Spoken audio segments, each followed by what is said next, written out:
जमीन खाली करो।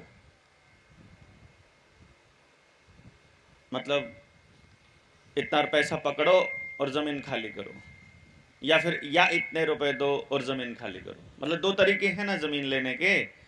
पहला जमीन लेने का तरीका है कि वो आपका जमीन अधिग्रहण कर ले, कि हमको ये बड़े वाला दिख रहा है कि इतना बड़ा पीपल का पेड़ है, कई सौ साल पुराना पेड़ है, ये है ना, ये इधर जो दिखाई दे रहा है, तो उनको पता है कि ये कटेगा नहीं, तो यहाँ की जो जीवन की जो धारा है उसको तोड़ नहीं सकते, तो इनको काटना है अगर, तो यहाँ कोई ना कोई उद्योग धंधा लगाना पड़ेगा।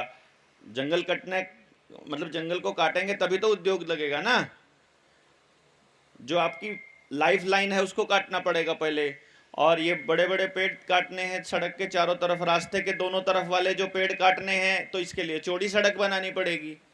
तो अब वो ये कह रही है कि अपनी जमीन का पैसा पकड़ो, ये डीसी रेट है, और जमीन खाली करो। एक तो ये तरीका है जमीन को खाली करने का, और दूसरा तरीका ये है कि वो आपकी जमीन के कागज बना दे, कागज बनाकर वो आपको उल जलूल लोन दे दे, और लोन की चुकती करने के लिए आपका आपका जो काम धंधा है उसको चौपट कर दे।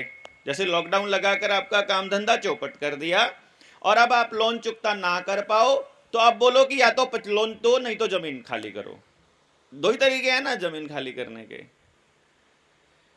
और दोनों तरीके से आपको, दोनों तरीके से फंसाने के लिए वो लोग क्या करते हैं कि जब लोन दे नहीं पा रहे हो तो समाज के अंदर पहली तो आपने इस तरह का कल्चर बना रखा है कि हमारे यहाँ ब्याज का पैसा लेना और देना दोनों को पाप कर्म कहा जाता है। हमारे पुरखे इसे गलत काम कहते थे, चाहे हिंदू पंथ के लोग हों चाहे मुस्लिम, इसमें कोई, दोनों के दोनों ही उसको, ब्याज के पैसे को हराम का पैसा बोलते हैं। अच्छा, ब्याज लेना नहीं था लेकिन फिर भी आदमी ने लोन ले लिया है, तो वो अपने समाज से उस चीज को छुपा के रखता है कि भाई मैंने लोन ले रखा है, और जब वो चुकता नहीं कर पाता उसको भी छुपा के रखता है कि घर पे अगर बैंक वाला मांगने आ गया तो भाई बेइज्जती हो जाएगी। इस चक्कर में वो दोस्तों से पैसे लेके उसको, भाई दो बोल गाली मत दे यार, बोल मत, घर पे मत आना, गांव में मत आना, गांव में बेइज्जती हो जाएगी, ऐसा करके हम उसको रोकते रहते हैं। कई बार तो ऐसा होता है कि बैंक वाला जो पैसे इकट्ठे करता है, कलेक्शन वाला, वो आपके पैसे बैंक में जमा भी नहीं करता है, कैश अपनी जेब में डालता रहता है, और आपका लोन पेंडिंग ही पड़ा रहता है। मान लो आपकी 6 किस्तें ड्यू हो गई, आपने 2 किस्तें दे दी, अब एनपीए तो 3 किस्तों में हो जाता है, आपने 2 किस्तों का पैसा दे दिया कि बाकी का मैं धीरे धीरे चुकता कर रहा हूं, तो वो 2 भी जेब में डाल लेता है। अब अगली किस्त 7 हो जाएंगी, अगले महीने होनी चाहिए थी कम, वो हो जाएगी ज्यादा। तो वो चुप रहने के चक्कर में बताता नहीं है अपने समाज को, और जब वो समाज को नहीं बताता है तो एक दिन ऐसा आता है जब वो उसके घर पे भी आते हैं गाड़ी भर के। अब वो शर्म के मारे या तो उसे थोड़ा बहुत जमीन बेचनी पड़ेगी, अपनी पत्नी के गहने बेचने पड़ेंगे, या अपना कोई और ट्रैक्टर या कोई डंगर बेचना पड़ेगा, और बेच के वो उसको देने की कोशिश करेगा। किसी के पास बेचने के लिए कुछ नहीं है तो वो शर्म के मारे कई बार आत्महत्या भी कर लेता है। ऐसा भी बहुत बार होता है कि इतनी बेइज्जती सहन नहीं हुई, क्योंकि जब वो व्यक्ति गांव में बात करता है या गांव में जब उसके बारे में जिक्र चलता है, तो गांव में ऐसे ही बैठे हुए लोग जिनका काम ठीक से चल रहा है और जिनको षड्यंत्र का पूरा पता नहीं है और जिनको अपनी चलानी है, वो 1 मिनट में मुंह से कुछ भी निकाल कर ऐसा बोल सकते हैं कि जब दे नहीं सकता था तो लिया क्यों। वो ऐसा बोल देंगे, भाई जब देने का जुगाड़ नहीं था तो तुम्हें लोन नहीं लेना चाहिए था। किसी को भी ये नहीं सोचने की समझ है, या कोई भी हमको ये नहीं बता रहा है कि इस देश में 1947 से लेकर अभी तक 2014 तक हमारे भारत देश ने, इसकी सरकार ने, मतलब हमने तो नहीं लिया किसी ने भी, लेकिन सरकार ने लगभग 54 लाख करोड़ रुपए का लोन लिया है वर्ल्ड बैंक से, 54 लाख करोड़ का। और उसका जो ब्याज बनता है हर साल, हमारे देश की अर्थव्यवस्था में, हमारे बजट में ब्याज भी चुकता करने का पैसा नहीं होता है। समझ रहे हैं आप मेरी बात? ब्याज भी चुकता करने का पैसा नहीं होता है। और 2014 से लेकर, गौर से देखना कि 1947 से लेकर 2014 तक 67 ईयर्स में 67 साल ही बने ना, कितने बने 2014 तक, नरेंद्र मोदी 2014 में आया ना। ये सरकार जो चल रही है, जब हम बात करेंगे तो इस सरकार की और पहली सरकार की तुलना करेंगे, हम बताएंगे कि पहले वाले चोर थे तो ये डाकू हैं। अगर ये वाले पहले वालों को चोर बोलेंगे तो हमको कोई ये कह देगा कि ये कांग्रेस की तरफ से, तो भैया हमको मालूम है कि वो भी चोर ही थे, उन्होंने भी देश को बेचा ही है। वो थोड़ा सा स्लो बेच रहे थे, ये थोड़ा तेजी से बेच रहे हैं। वो जहर थोड़ा धीमा दे रहे थे, ये थोड़ा तेजी से दे रहे हैं। वो देश को बर्बाद करने में थोड़ा स्लो थे, इन लोगों ने जातिवाद का और धर्म के संप्रदाय के नाम पर भी दंगे करना शुरू कर दिए। बात तो ये है कि इन सरकारों ने, जितनी भी सरकार आई आज तक, जितनी सरकार आई 2014 तक, मतलब इस सरकार से पहले तक, उन्होंने लोन लिया 54 लाख करोड़ रुपए का। कितना लिया याद रखना है आपको, 54 लाख करोड़ का, ठीक है। और जब यह सरकार आई है, मौजूदा सरकार, अभी कितना हो गया अपना लोन? लगभग 150 लाख करोड़। वो 215 पब्लिक का है,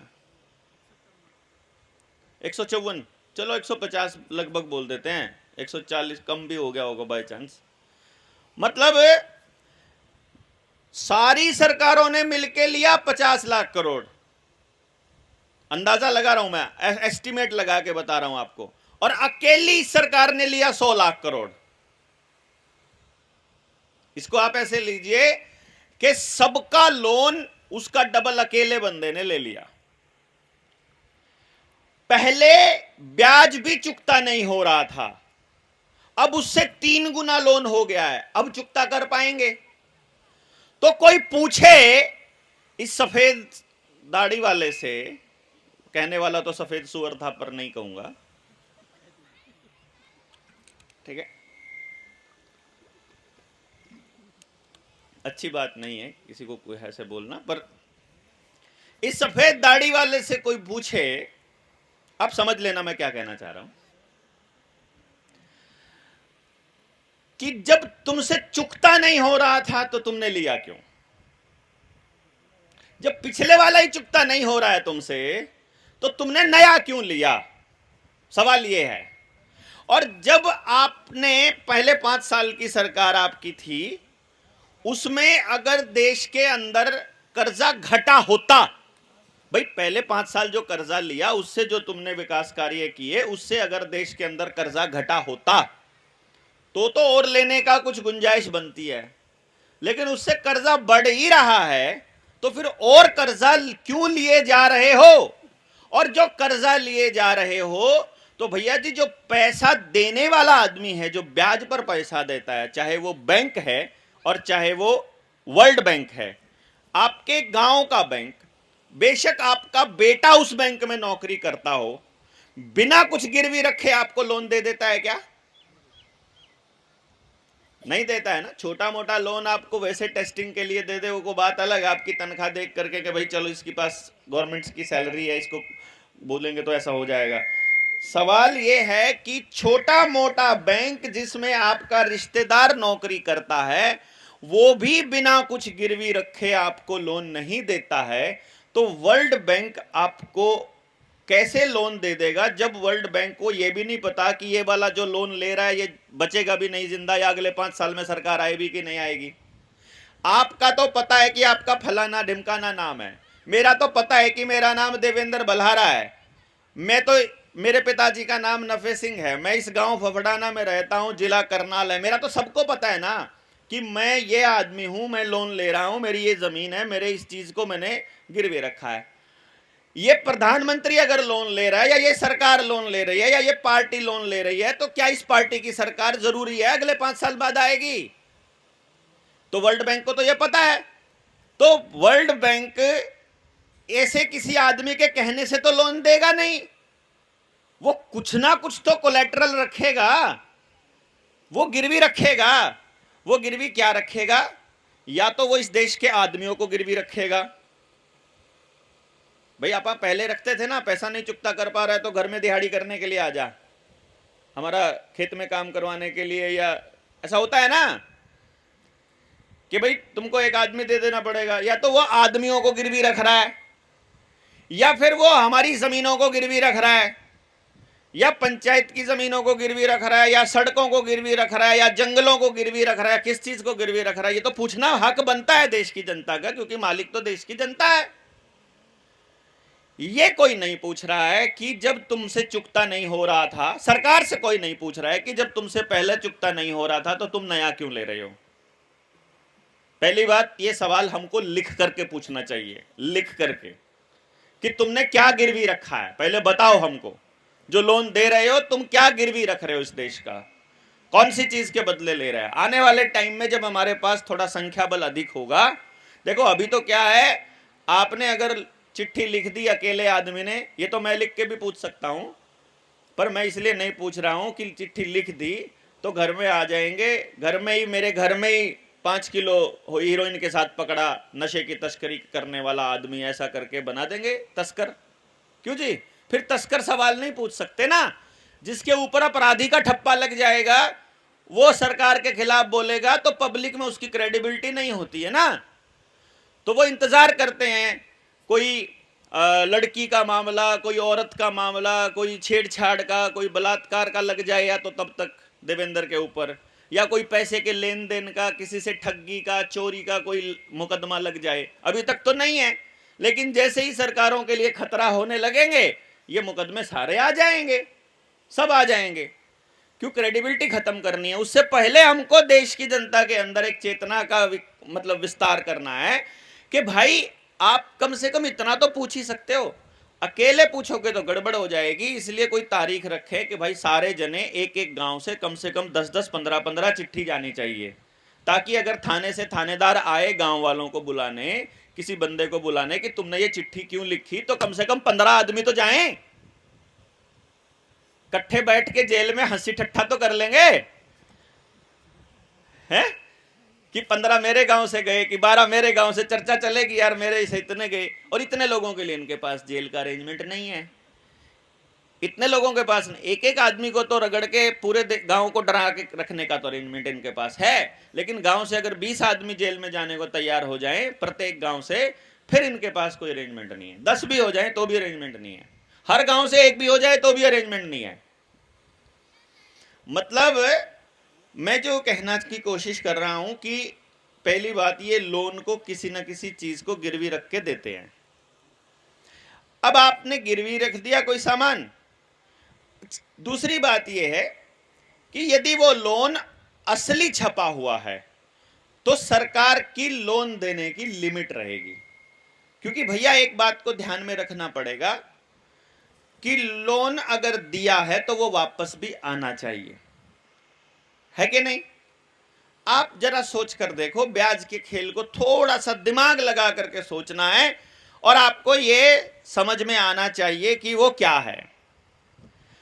मैंने इस सभा में किन्हीं 10 लोगों को, इन पहले 10 लोगों को 1 लाख रुपए का लोन दे दिया और मैंने कहा कि ये तुमसे ना डेली तुमको किस्त देनी पड़ेगी। इसको आप महीने की किस्त के साथ, फिर मैं समझाने के लिए एक आंकड़ा ले रहा हूं बस, खाली परसेंटेज, और उसमें मत जाना आप लोग। मैं कह रहा हूं कि तुम लोगों ने 1 लाख रुपया ले लिया है, 10-10 हजार रुपया मैंने सबको दे दिया 10 लोगों को, और मैंने कहा कि रोज का 1000 रुपया तुमने देना है। तो 1-1 हजार रुपया 10 जने देंगे तो मुझे अगले दिन कितना पैसा मिल जाएगा? 10,000 मिल जाएगा। अब यदि इस 10,000 रुपए को मैं 11वें आदमी को दे देता हूं ब्याज पे, इनको भी 10-10 हजार दे दिया, और मैंने 10,000 रुपया जो मुझे मिला किस्त के रूप में, ये मैंने 11वें आदमी को दे दिया,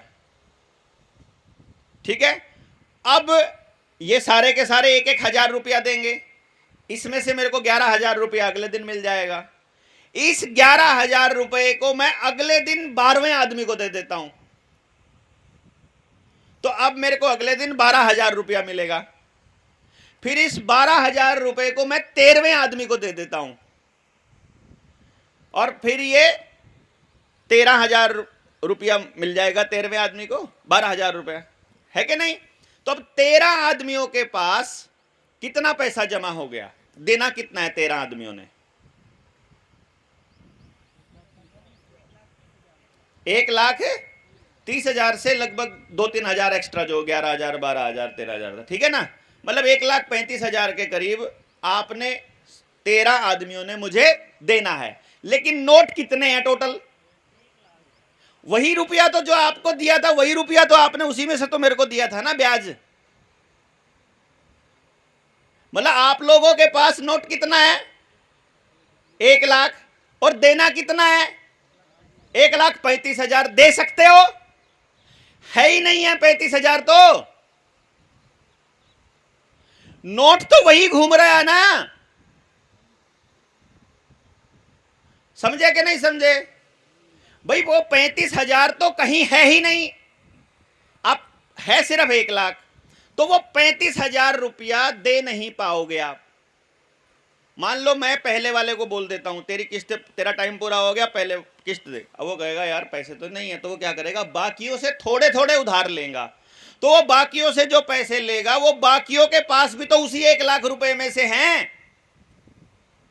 तो वो उसको दे देंगे, तो उनके पास देने के लिए नहीं बचेगा। लेकिन अगर उसने दे दिया, नहीं पहले जो चुकता कर गया, बाद में चुकता करने के वाले के पास कुछ नहीं बचेगा। तो पहले चुकता कौन कर सकता है? जिसकी रेगुलर इनकम हो, मोटी कमाई हो, मोटा धंधा हो, वो तो पहले चुकता कर देगा। और बाद में चुकता कौन कर पाएगा? जिसका छोटा काम हो, थोड़ी दिहाड़ी हो, थोड़ी जमीन हो, थोड़ा लोन हो। यानी छोटे लोन लेने वाले, यानी छोटे जमींदार, थोड़ा काम करने वाले, रेडी पटरी वाले, और जो मिडिल क्लास आदमी मेहनत करके कमाने वाला, दिहाड़ी वाला, वो चुकता नहीं कर पाएगा। बेईमान आदमी तो उधार लेकर के बैंक को तो पकड़ा देगा, खुद कह देगा है ही नहीं, मैं क्या करूं। हो नहीं रहा है कि आपके समाज में हो रहा है कि नहीं हो रहा है?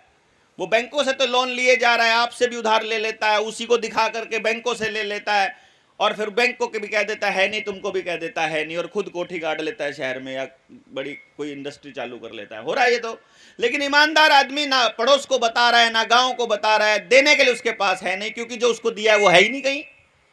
वो जो 30,000 मैंने एक्स्ट्रा दिया है, वो तो कहीं है ही नहीं भैया, हवा में आपके खाते में लिख दिया, आपको कमा कमा के देना है, लेकिन काम धंधा आपका चौपट मैंने कर दिया। सरकार ने ही, मतलब सरकार ने काम धंधा चौपट कर दिया, तो चुकता नहीं कर पाओगे। चुकता नहीं कर पाओगे तो डंगर, सोना, मतलब गाय, भैंस, दुकान, मकान या खेत, कुछ तो बेचना पड़ेगा। तो धीरे धीरे कंगाल होते जाएंगे। किस चीज के बदले? जो रुपया है ही नहीं उसके बदले। इसीलिए ब्याज को मूलधन बनाना कानूनन भी जुर्म है, और हमारे जीवन शैली में भी, हमारे पुरखों के हिसाब से भी, हमारे पंथ के हिसाब से भी, हमारे धर्म के हिसाब से भी इसको पाप कहा गया, हराम कहा गया। अब बिंदु आया कि पहली बात तो यह हुई कि भैया जो आपको ब्याज पर रुपया दिया गया है वो कहीं है ही नहीं, सिर्फ डिजिट आपको दे दिए गए। इसका जब हमने आरटीआई के जरिए खुलासा किया, ये किताब है अपने पास में, रुपया मूल्य का मापक या शोषण का साधन, घनश्याम वर्मा जी की किताब है। इसमें मैं सहलेखक हूँ। थोड़ा बहुत जो हमसे सहयोग बना जनता सरकार मोर्चा की तरफ से, उसमें वो मेहनत लगी। और इस किताब में घनश्याम वर्मा जी ने अपनी जो रिसर्च है उसके बारे में पूरा खुल करके बताया हुआ है कि जब आरबीआई से पूछा गया कि जो तुमने हमको लोन दिया है, वो लोन असलियत में कहां से तुम लेकर के आए, तुम्हारी बैलेंस शीट क्या कहती है, उसके हिसाब से तुम्हारा क्या असलियत है वो हमको बताओ। तो बैंकों से निकल कर आया कि बैंकों के पास 800 टन सोना है, जिसको रख करके वो नोट छाप सकते हैं। वो 800 टन सोना की जो कीमत बनती है वो 4.8 लाख करोड़ बनती है। यानी नोट छपने चाहिए पूरे देश के अंदर 4.8 लाख करोड़, और उससे ज्यादा का लोन भी नहीं मिलना चाहिए। क्यों जी? क्योंकि उससे ज्यादा पैसा अगर छपा ही नहीं है तो कहां से आएगा। अब वो जब तक पूछा गया है उस टाइम पर 5 लाख करोड़ के नोट छपने चाहिए थे, लेकिन नोट कितने के छपे? 34 लाख करोड़ रुपए के, यानी 29 लाख करोड़ रुपए का नकली नोट बैंकों ने छाप लिया। अब वो नकली नोट असली में चल रहा है। भाई आपके गांव में मैं देखता था आज से 15 साल पहले या 20 साल पहले गांव के अंदर नकली नोट चलते थे ना। रात बिरात में दुकानदार को नकली नोट पकड़ा जाते थे और उसके बदले में असली के खुले नोट ले आते थे। 500 का देके या 100 का देकर छोटे नोट छोटे ले आते थे। ऐसा हमने अपनी आंखों से होते हुए देखा है। अब जब दुकानदार को नहीं पता है तो वो नकली नोट भी असली में चल रहा है, तो आपको भी नहीं पता है तो आपके हाथ में जो नकली नोट है ये भी असली में चल रहा है। यानी दुकानदार जैसे आपके भरोसे पर उस नकली को असली में चला रहा था, ऐसे ही आप बैंकों के ऊपर जो भरोसा है उनके छापे हुए नकली नोट को असली में चला रहे हो। आपके खाते में डिजिट ट्रांसफर किया, आपके खाते में डिजिट भेज दिया उन्होंने कि लो तुम्हारे खाते में दे दिया। भाई तुमको गेहूं दिया है, गेहूं को तुम खा सकते हो, उगा सकते हो, अपने जानवर को डंगर को खिला सकते हो, हैं, स्टोर करके रख सकते हो, अभी भूख नहीं लगी है बाद में खा सकते हो। आपको कागज का नोट दे दिया, चलो इसको मान सकते हो कि इससे गेहूं आ जाएगा और कभी ना कभी इसके बदले में गेहूं ले सकते हो। 5 किलो गेहूं रख दिया है, उसमें जितनी रोटी आज से 10 साल पहले बनती थी, आज से 100 साल पहले बनती थी, 1000 साल पहले बनती थी, 5 किलो गेहूं में उतनी ही रोटी आज बनती होगी या कम ज्यादा बन सकती है? सिद्धांत है ये तो प्रकृति का कि 5 किलो गेहूं में जितनी ऊर्जा मिलेगी 500 साल पहले, 5000 साल पहले, उतनी आज मिल रही है। तो 5 रुपए में जितना सामान 5000 साल पहले मिलता था आज क्यों नहीं मिल रहा? नहीं समझे? कहीं ठगी हुई है तभी तो गड़बड़ हो रही है कि जो सामान पहले 1 रुपए में मिलता था अब 800 रुपए में मिलता है। मेले में जाते थे 1 रुपए में इतना सामान ले आते थे घर के लिए, जितना सामान आज 800 1000 रुपए में भी नहीं आता है। चावल का लगाओ, गेहूं का लगाओ, इसके अंदर पूरे आंकड़े दिए हुए हैं जनाब। ये तो देखा है ना टाइम आपने।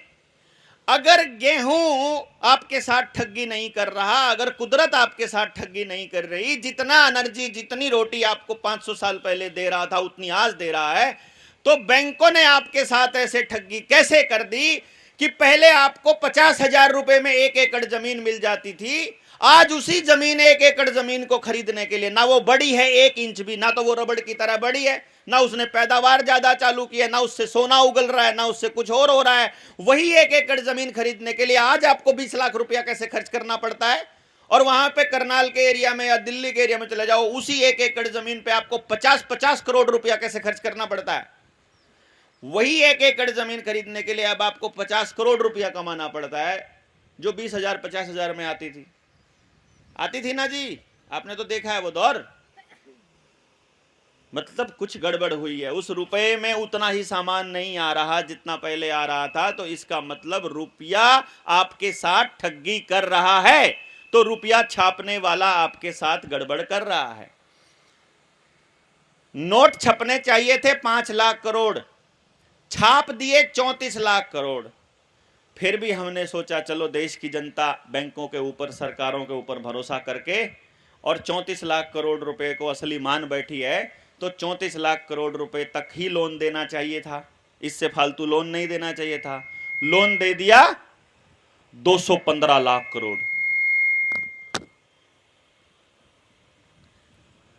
मतलब अगर 215 लाख करोड़ रुपए का लोन दे दिया है और 34 लाख करोड़ रुपए छपे हुए हैं और उनको हम असली भी मान लें, जो कि हैं तो नकली। ये टू टू कर रहा है, इसको थोड़ा कर लो ना कम। साउंड वाला किधर गया हो भाई? तो अगर ये मान भी लेते हैं कि ये असली है, तो भाई लगभग 180 लाख करोड़ रुपए की प्रॉपर्टी का तो नीलाम होना तय हो गया। अब वो नीलाम किसकी होगी?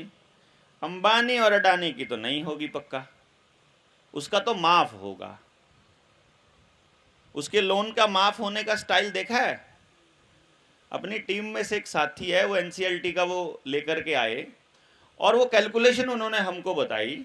पता चला हो ये तो इतना बड़ी ठगी कर रहे हैं। पहले हम क्या करते थे, बोल देते थे कि उसका इतने लाख करोड़ का लोन माफ कर दिया, उसका इतने लाख करोड़ रुपए का लोन माफ कर दिया। उन्होंने वो गणित समझाया, मान सिंह जी ने हमको। गणित क्या समझाया? वो बोले कि उसका 54 लाख करोड़ रुपए का लोन था और कितने में हुआ, मतलब उसको जो चुकता करना पड़ा 54 लाख करोड़, 54,000 करोड़ का, 54 लाख का नहीं, 54,000 का, 54,000 करोड़ रुपए का लोन था अडानी का। उसको चुकता कितना करना पड़ा, वो कैलकुलेशन एग्जैक्ट नंबर मेरे पास नहीं है, लेकिन जो कैलकुलेशन है एनसीईआरटी की वो ये कहती है कि यदि आपने 100 रुपए लोन लिया है तो बैंक ने मान लो आपकी जमीन को गिरवी रख लिया और बैंक ने गिरवी रख के आपका मकान आपको दिया लोन, उसका 54,000 करोड़ का था, हम मान लेते हैं 54,000 रुपए मान लेते हैं आपके, 54,000 रुपए अगर आपको एक जमीन पर लोन मिला है, 50,000 की लिमिट बनती है लगभग इसी हिसाब से, तो कितने रुपए लोन चुकता करने से ये 54,000 पूरे हो जाने चाहिए आपके हिसाब से? बताइए भाई। बैंक आपसे क्या कहेगा? 54,000 के ऊपर आपसे कुछ ब्याज बोलेगा? चलो मान लेते हैं वो कह रहा है कि 6,00,000 रुपए आपके ऊपर ब्याज दे दिया, तो 54,000 जमा 6,000 कितना हो गया? 60,000। मान लो 60,000 रुपया बैंक ने आपसे लेना है और आप बैंक मैनेजर के सामने हाथ जोड़कर खड़े हो जाओ कि माई बाप पैसा नहीं है चुकता करने को और मुझे ये जमीन जो है मुझे छुड़वानी है आपसे, तो बैंक वाला कितने रुपए में सेटलमेंट करेगा? क्योंकि आप में से बहुत से लोगों ने बैंकों के साथ डील किया है। पहले लाइन पे बैंक बोलेगा 1 रुपया भी नहीं छोड़ सकते भाई, कानून के हिसाब से तो 60,000 के 60,000 देना पड़ेगा। फिर जब ज्यादा ही बैंक को यकीन हो जाए कि ये गुंडागर्दी कर सकता है या फिर इसके पास पैसा ही नहीं है, देगा कहां से, और इसने 40,000 रुपया तो ऑलरेडी जमा कराया भी हुआ है, 20,000 और देने हैं, बस थोड़े से बचे हैं पेंडिंग, तो बैंक को पता है कि मैं इस तरह से इसकी जमीन को नीलाम भी नहीं कर सकता हूं, तो बैंक क्या कहेगा, चल कम से कम मूल तो दे, यानी जो मूलधन लिया है कम से कम वो तो देना पड़ेगा। छपा भी नहीं है वो, बिना छपे आपको लोन दिया था, आपने उसको लोन मान लिया, आपने पैसा मान लिया, आपने उसको कमाई दे भी दी, अब आप आगे चुकता नहीं कर पा रहे हो क्योंकि एक टाइम तो आएगा ही जब आप चुकता नहीं कर पाओगे, तो अब वो कहेगा कम से कम 20,000 तो 14,000 तो देना पड़ेगा। 54,000 तो टोटल, मतलब तो 40 तो आप दे चुके ना, इसलिए 14 तो देना पड़ेगा। आप कहते हो नहीं है माई बाप, 14,000 भी नहीं है, गांव की पंचायत ले जाओगे, लोगों को ले जाओगे तो कहेगा चल कोई ना 10,000 तो दे कम से कम। ऐसा ही होता है ना, ये आपने रोज देखा है। जो 54,000 करोड़ रुपए का लोन अडानी ने लिया बैंकों से, वो ऐसे चुकता किया कि 100 रुपए अगर लिए तो 92 पैसे में चुकता हुआ, यानी 54,000 रुपया अगर लिया तो वो 1% कितना हो गया इसका, 540 रुपए में चुकता हुआ। 54,000 रुपया लिया 540 रुपए से भी कम में, मतलब यानी कहने का मतलब 54,000 करोड़ रुपया मात्र 540 करोड़ में छोड़ दिया। एनसीईआरटी का है सेटलमेंट का। तो भैया जी फिर हमने पूछा, अभी चिट्ठी लिख के पूछ लेते हैं कि अगर अडानी का काम 100 रुपए लेकर 92 पैसे देने से चल जाता है तो मेरा काहे को नहीं चलता है भाई, आपका काहे को नहीं चलता है भाई? फिर मेरी जमीन जिसपे मैंने 2 लाख रुपए मतलब 50 लाख का लोन लिया था, 48 लाख में दे भी चुका हूं, 2 लाख देना बाकी है, उस 2 लाख पे मकान को गिरवी रख कर वो लोग मकान की ऑक्शन कर रहे हैं। ये 2 तरह के कानून कैसे हैं? अडानी एक आदमी 20 वोट डाल देगा क्या? 20,000 वोट डाल देगा क्या? बताओ आप, अडानी कितनी वोट डाल सकता है अपनी? एक ही डाल सकता है। तो गांव का सबसे गरीब आदमी भी एक वोट डाल सकता है। तो आपकी ताकत, जो राजनीतिक ताकत है, अडानी के कम है कि बराबर है? अडानी के बराबर की ताकत रखते हो आप राजनीतिक रूप से, समझे ना। बेशक उसके पास नोट हैं, लेकिन वो नोट देश की जनता जाग जाएगी तो वोट नहीं खरीद पाएगी कि नहीं, या खरीद लेगी? वो तब नहीं खरीद पाएगी अगर देश की जनता को ये पता होगा कि जो तुम किसी से दारू की बोतल ले लेते हो, जो तुम किसी से कंबल ले लेते हो, जो किसी से चादर ले लेते हो, जो किसी से सूट ले लेते हो, जो किसी से अनाज के बदले दे देते हो, जो तुम किसी से थोड़ा पैसा 5,000 10,000 में वोट बेच देते हो, वो असल में तुम्हारे बच्चों को गुलाम बनाने का काम करती है। जिस दिन देश की जनता को यह पता चल गया, उस दिन वो नोट से आपकी वोट नहीं खरीद पाएंगे, और उस दिन फिर उनको भी पूरा 54,000 करोड़ रुपया जमा करना पड़ेगा।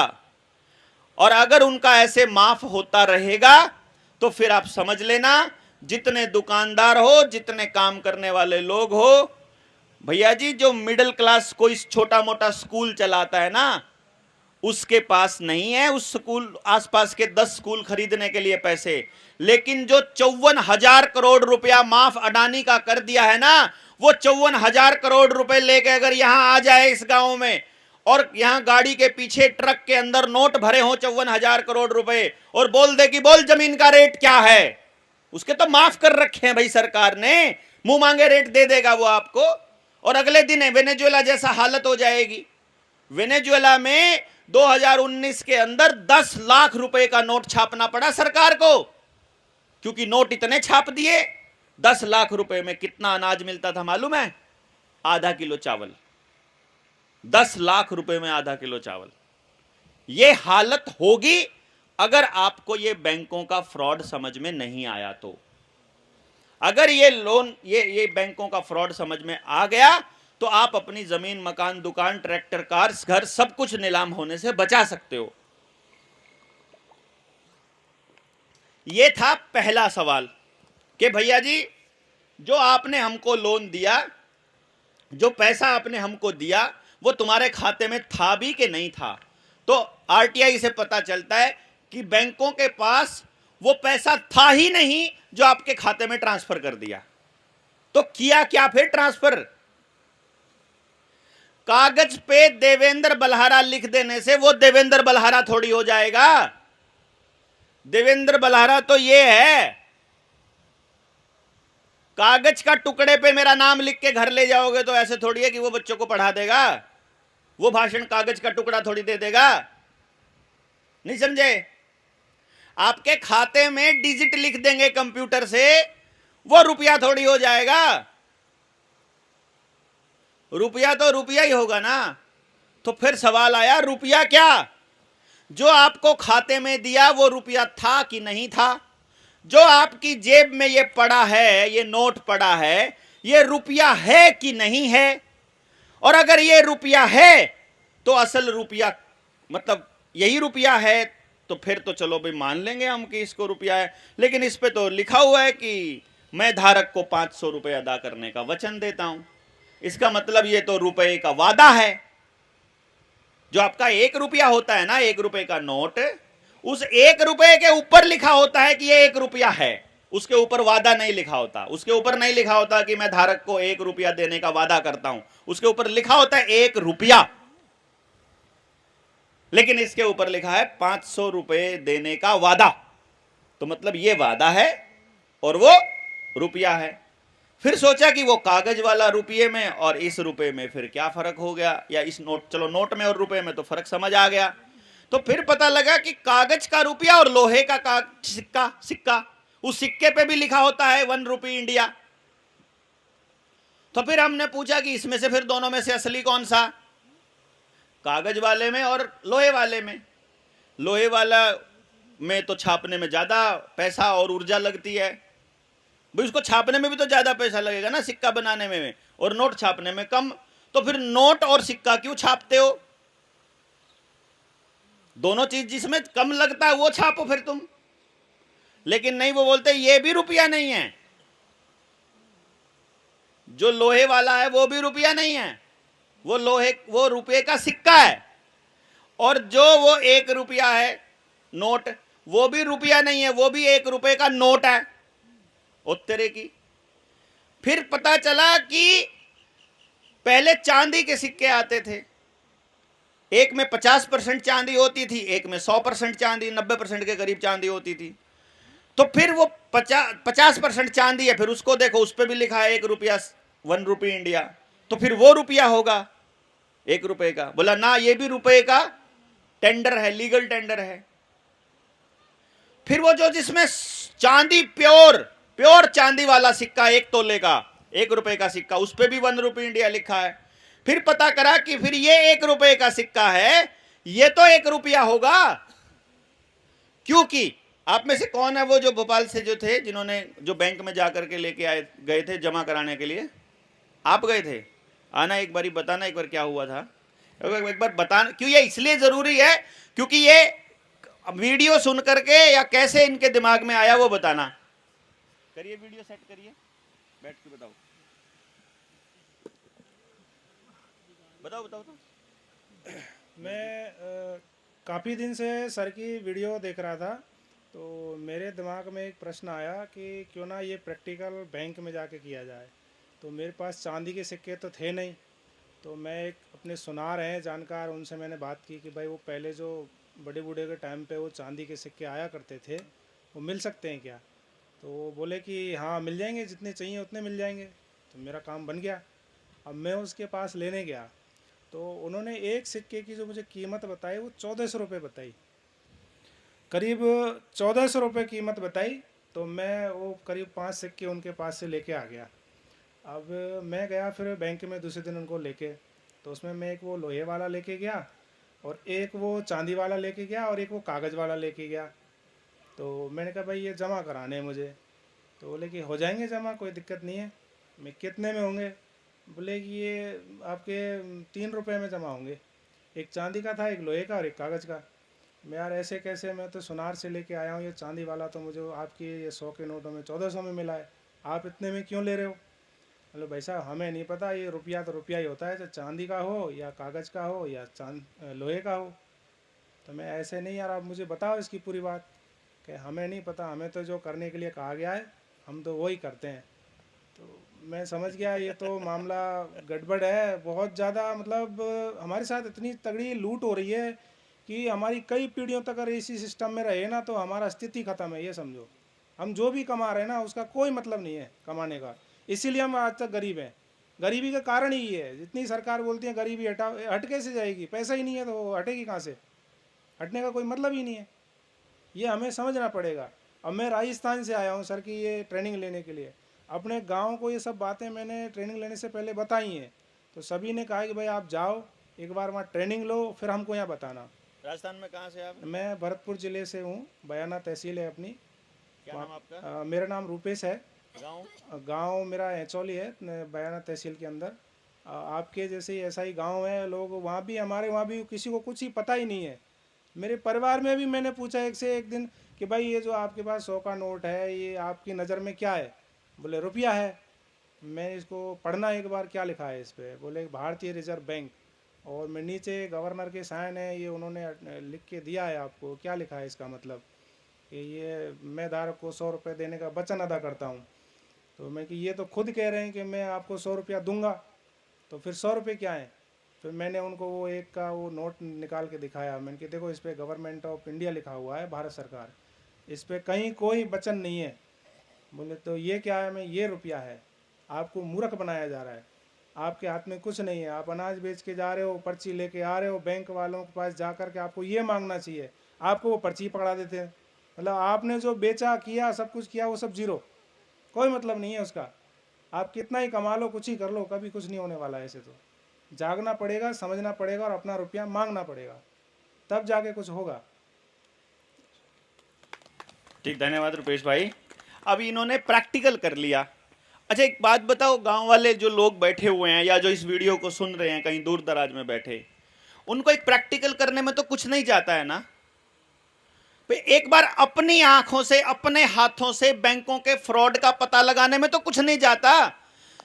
4 घर मिलके, 5 घर मिलके एक बंदे को पैसा खर्च नहीं करना। एक चांदी का सिक्का सुनार से 1000-1500 रुपए में मिल जाएगा, पुराने वाला जो चांदी का सिक्का है, उसको ले जा करके बैंक में जमा करना है बस खाली। उसको बोलना है कि मेरे को अपने खाते में जमा करना है, वो बोलेगा 1 रुपये में जमा होएगा ये।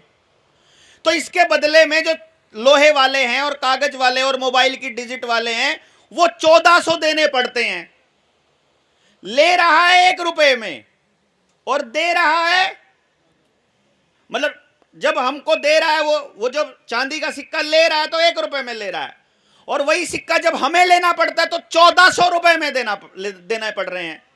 तो वो 1400 रुपए तो आप मेहनत करके, डंगर बेच के, दूध बेच के, अनाज बेच के कमाते हो ना 1400 रुपए। असल में तो आप वो चांदी वाले कमा रहे हो, हमें ऐसा लगा। तो हमने पूछा कि ये जो चांदी वाला है जिसमें 100% चांदी है, फिर ये रुपया होगा। बाद में पता चलता है वो भी रुपया नहीं है, वो चांदी वाला रुपया भी रुपए का टेंडर है, लीगल टेंडर। तो फिर रुपया क्या होता है मेरे भाई? भाई सोने का बट्टा, लोहे का बट्टा, चांदी का बट्टा, 1-1 किलो का बट्टा हो या पत्थर हो 1 किलो का बट्टे का पत्थर 1 किलो का, तो सबसे बढ़िया कौन से वाला तोलेगा? पत्थर तोलेगा कि सोने वाला? पत्थर भी तोल सकता है ना 1 किलो, अगर वो 1 किलो है तो। 1 किलो इस बात पर निर्भर नहीं करता है कि वो चांदी का है कि सोने का है कि पत्थर का है, कि आपने बराबर में घी रखा है कि अनाज रखा है कि चावल रखा है कि सरसों रखी है। 1 किलो होना चाहिए बस, खाली चाहे कुछ भी हो। ऐसा ही होता है ना, 1 किलो माने 1 किलो। तो जब किलो, तो पता चलता है कि वो किलो इस बात पर निर्भर नहीं करता, क्योंकि वो बट्टा नहीं है 1 किलो। उस बट्टे में जो, उस सामान में, उस चीज में जो वजन है वो है 1 किलो। वजन का मापक है किलो। तो इसी तरह से कागज का, लोहे का, चांदी का, तीनों में से कोई सा भी रुपया नहीं है, वो रुपये का टेंडर है। असल रुपया उस रुपये में मौजूद सोने की मात्रा है। 15 रुपए में 1 तोला सोना, ये हमारे रुपये का मानक है, ऑफिशियल, सरकारी। पहले ये 10 रुपए में 1 तोला सोना होता था, लेकिन 15 रुपए का 1 तोला है, जिसको बदलने का अधिकार ना तो किसी सरकार को है ना आरबीआई को है, क्योंकि ये यूनिवर्सल है, सैद्धांतिक है। Universal law will prevail. कानून की हर किताब में लिखा जाता है, कानून के हर दरवाजे पर लिखा जाता है, हर जज के पास ये लिखा होता है कि नेचुरल लॉ को, यूनिवर्सल लॉ को वो छेड़ नहीं सकते, नेचुरल जस्टिस को वो छेड़ नहीं सकते।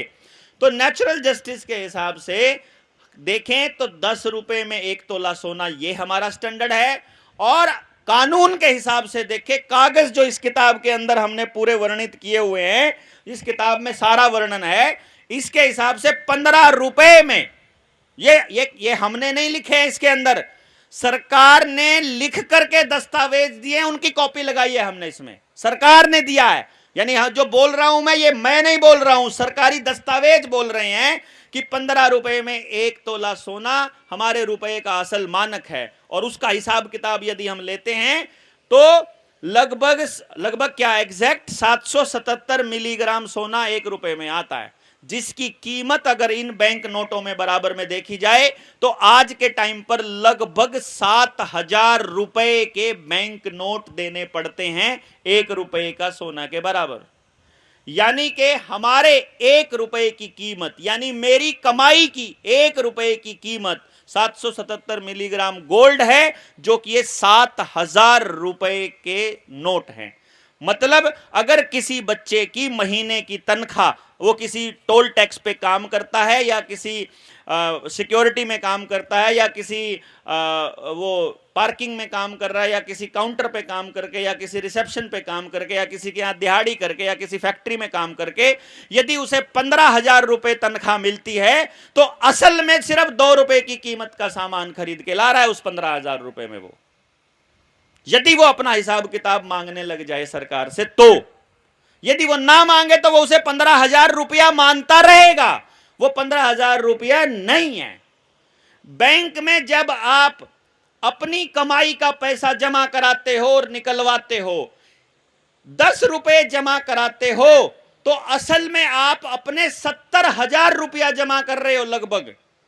और जब 70,000 रुपया निकलवाते हो तो लगभग 10 रुपया निकलता है, क्योंकि आप जो जमा करते हो वो अपनी कमाई करते हो, असल कमाई। मेहनत की, डंगर की, दूध की, अनाज की, जमीन की, किसी सामान को बेच करके। आप असली सामान बेचकर अपनी कमाई बैंक में जमा करते हो। आप रुपया सोचकर कमाते हो, और रुपये का मानक 770 मिलीग्राम सोना है। तो जब आप किस्त देते हो या जब आप बैंक में जमा करते हो तो रुपया करते हो, और जो आपको मिलता है वो बैंक नोट मिलता है, वो खाली कागज मिलता है, कुछ नहीं मिलता। क्योंकि जो आपका असल रुपया है उसको इन्वेस्ट करके शेयर मार्केट में लगाकर उद्योगपति अपने पास खींच लेता और आपको नकली नोट देता, और उसी दिन महंगाई बढ़ जाती है, उसी दिन आपकी रुपए की कीमत कम हो जाती है। आपकी रुपए में पहले इतना आता था, अब इतना आता है, अब इतना आता है, अब इतना आता है, अब इतना आता है, फिर कुछ नहीं आएगा। क्यों जी? पहले 100 रुपए में इतना आता था, अब 100 रुपए में इतना, फिर इतना, फिर इतना, अब ये 100 रुपए में कुछ आता ही नहीं है। हो रहा है कि नहीं हो रहा है? क्यों? क्योंकि उद्योगपति के पास फ्री का पैसा है, उसको नोट छाप के दे दिए, उसको डिजिट दे दी, वो आपके गांव में आएगा, बोलेगा जमीन का रेट क्या है, बोलोगे 5 लाख रुपया एकड़, बोलेगा लो 6 लाख पकड़ो, 1 लाख तुम्हारा। उसको 60 लाख देने में भी क्या दिक्कत है, उसको 6 करोड़ देने में भी क्या दिक्कत है, क्योंकि सब फर्जी है, सब फर्जी है। बिना सोने का रखा रुपया कोई रुपया नहीं है। और सरकार से पूछने की किसी में हिम्मत नहीं है कि तुम छाप रहे हो, तुम लोन दे रहे हो, कहां से दे रहे हो, तुम्हारे पास है भी नहीं, चुकता कहां से होगा, कौन देगा? नहीं, आप दोगे ना।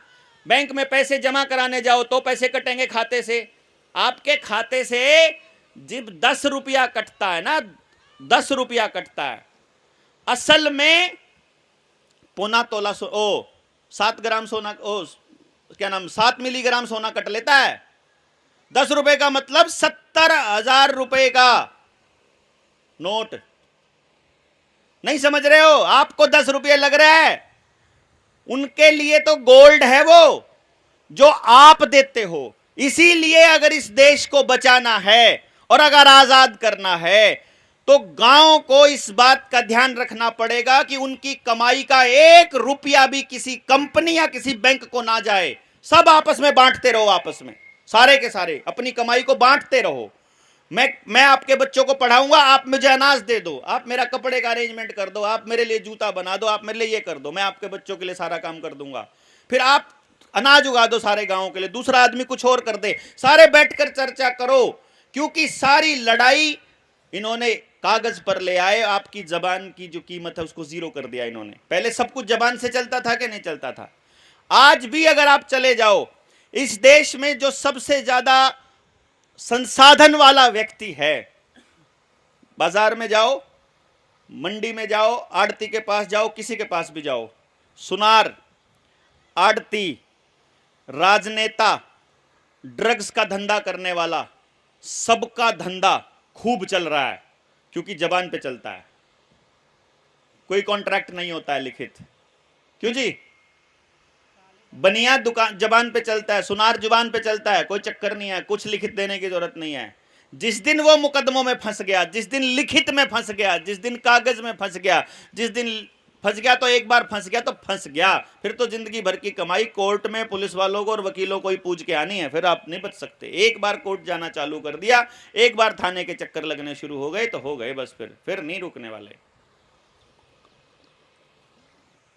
और गांव में किसी के साथ अगर ऐसा नहीं हुआ, चेक कर लो आपके गांव में, जिसने एक बार कोर्ट के चक्कर लगाने शुरू कर दिए कुछ नहीं बचना उसका। खानदान की इज्जत बेइज्जती तो होनी, वो तो अलग कहानी है। झूठ है वहां लिखे जाते हैं, झूठ लिखा जाता है, प्योर झूठ।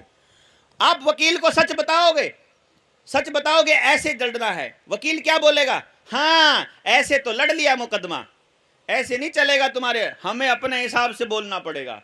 अपने हिसाब से प्योर झूठ बोलता है, बोलता नहीं है क्या बताओ? उधर वाला भी प्योर झूठ बोल रहा है, इधर वाला भी प्योर झूठ बोलता है। तो जो न्याय तंत्र झूठ की बिसात पर खड़ा हो वो आपको न्याय दे देगा क्या? वो असल में अन्याय तंत्र है। पुलिस वाले के पास चले जाओ, जिसने मारा है उससे भी पैसे लेता है और जिसने मार खाई है उससे भी लेता है मुकदमा लिखने का। क्यों? दोनों से लेता है कि नहीं लेता है? बताओ। आपके बाप दादा की जमीन पर सड़क बनी है, उस पर चलते समय वो आपसे पूछता है ड्राइविंग लाइसेंस दिखा, उस पर चलने का तुम्हारे पास लाइसेंस है कि, मतलब तुमको गाड़ी चलानी आती है कि नहीं चलानी आती है वो आपको नहीं पता है, वो सर्टिफिकेट देंगे। कैसे अजीब सी दुनिया चल रही है। मैं बीमार हूं कि नहीं हूं ये डॉक्टर बताता है। अरे मेरे शरीर में कोई तकलीफ नहीं है यार, मैं ठीक ठाक बैठा हूं। कहते ना टेस्ट में पॉजिटिव आया है तो है। अभी हुआ ना 3 साल पहले टेस्ट में, अरे नहीं है भाई कोई, नहीं नहीं तेरे को पॉजिटिव नहीं है, तू ना, तेरे को कुछ नहीं होगा, तेरी इम्यूनिटी ठीक होगी, तू दूसरों को बीमार कर सकता है। अरे जब मैं खुद ही बीमार नहीं हुआ जिस बीमारी से, मैं दूसरों को बीमार कैसे कर दूंगा भाई? उस बीमारी को मैं अपने अंदर ही ना मार दूंगा। लेकिन नहीं, कॉमन सेंस खत्म करना ना, तुम नहीं बताओगे जीना कैसे है। या तो टीवी बताएगा, मोबाइल बताएगा, या सरकार बताएगी, या पुलिस बताएगी, या नेता बताएगा। वो बताएगा कि बढ़िया क्या होता है।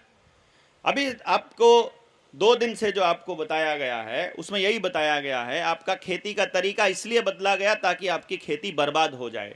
भाई एक सीधी सी बात बताओ, थोड़ा सा कॉमन सेंस दिमाग लगाओ।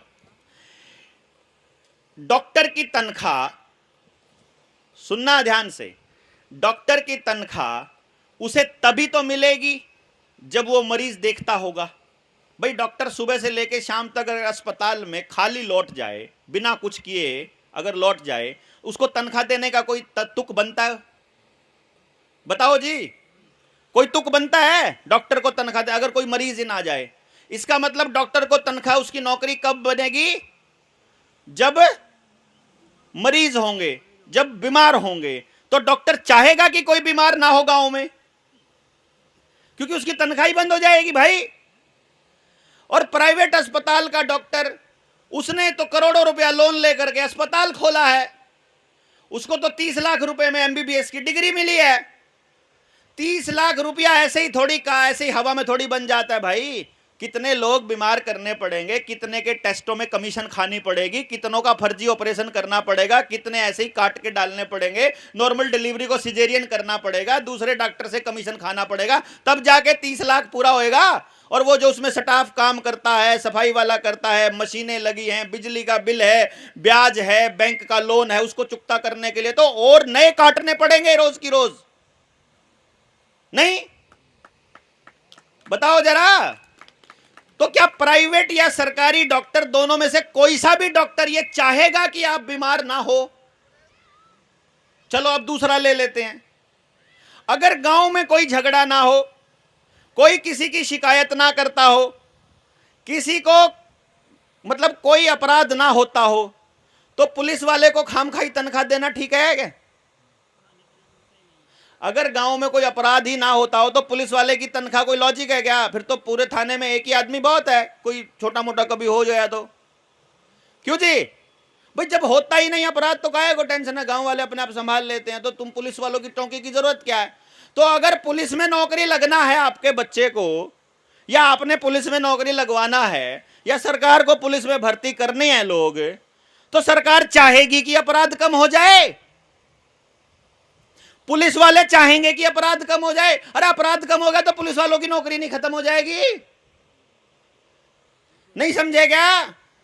तो पुलिस वाले भी चाहेंगे कि आपका अपराध खत्म ना हो। चलो कोर्ट में चले जाते हैं, वकील फैसला 2-3 तारीखों में निमट जाए ये चाहेगा, या फिर हर तारीख पे उसको तो 500,000 रुपया मिलता है, आपका मुकदमा 8-10 साल चले, वो चाहेगा? क्या चाहेगा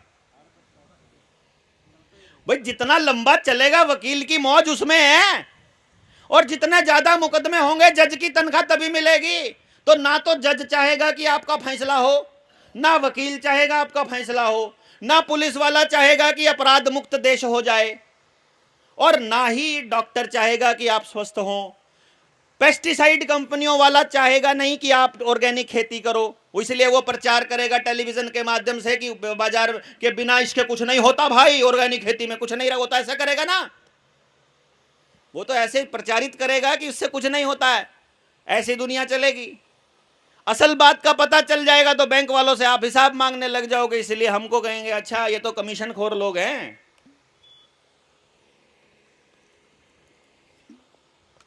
क्यों जी? तंत्र कभी नहीं चाहेगा कि आप आजाद हो जाओ, तंत्र कभी नहीं चाहेगा कि आप सुख शांति से रहो, क्योंकि सुख शांति से रहने वाला आदमी निडर होता है, वो डरता नहीं है किसी से।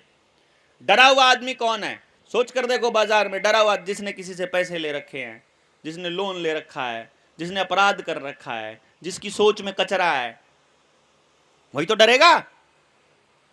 अगर मैं साफ सुथरा हूं तो मैं क्यों डरूंगा? क्यों जी? तो डरा हुआ आदमी कॉम्प्रोमाइज भी करेगा।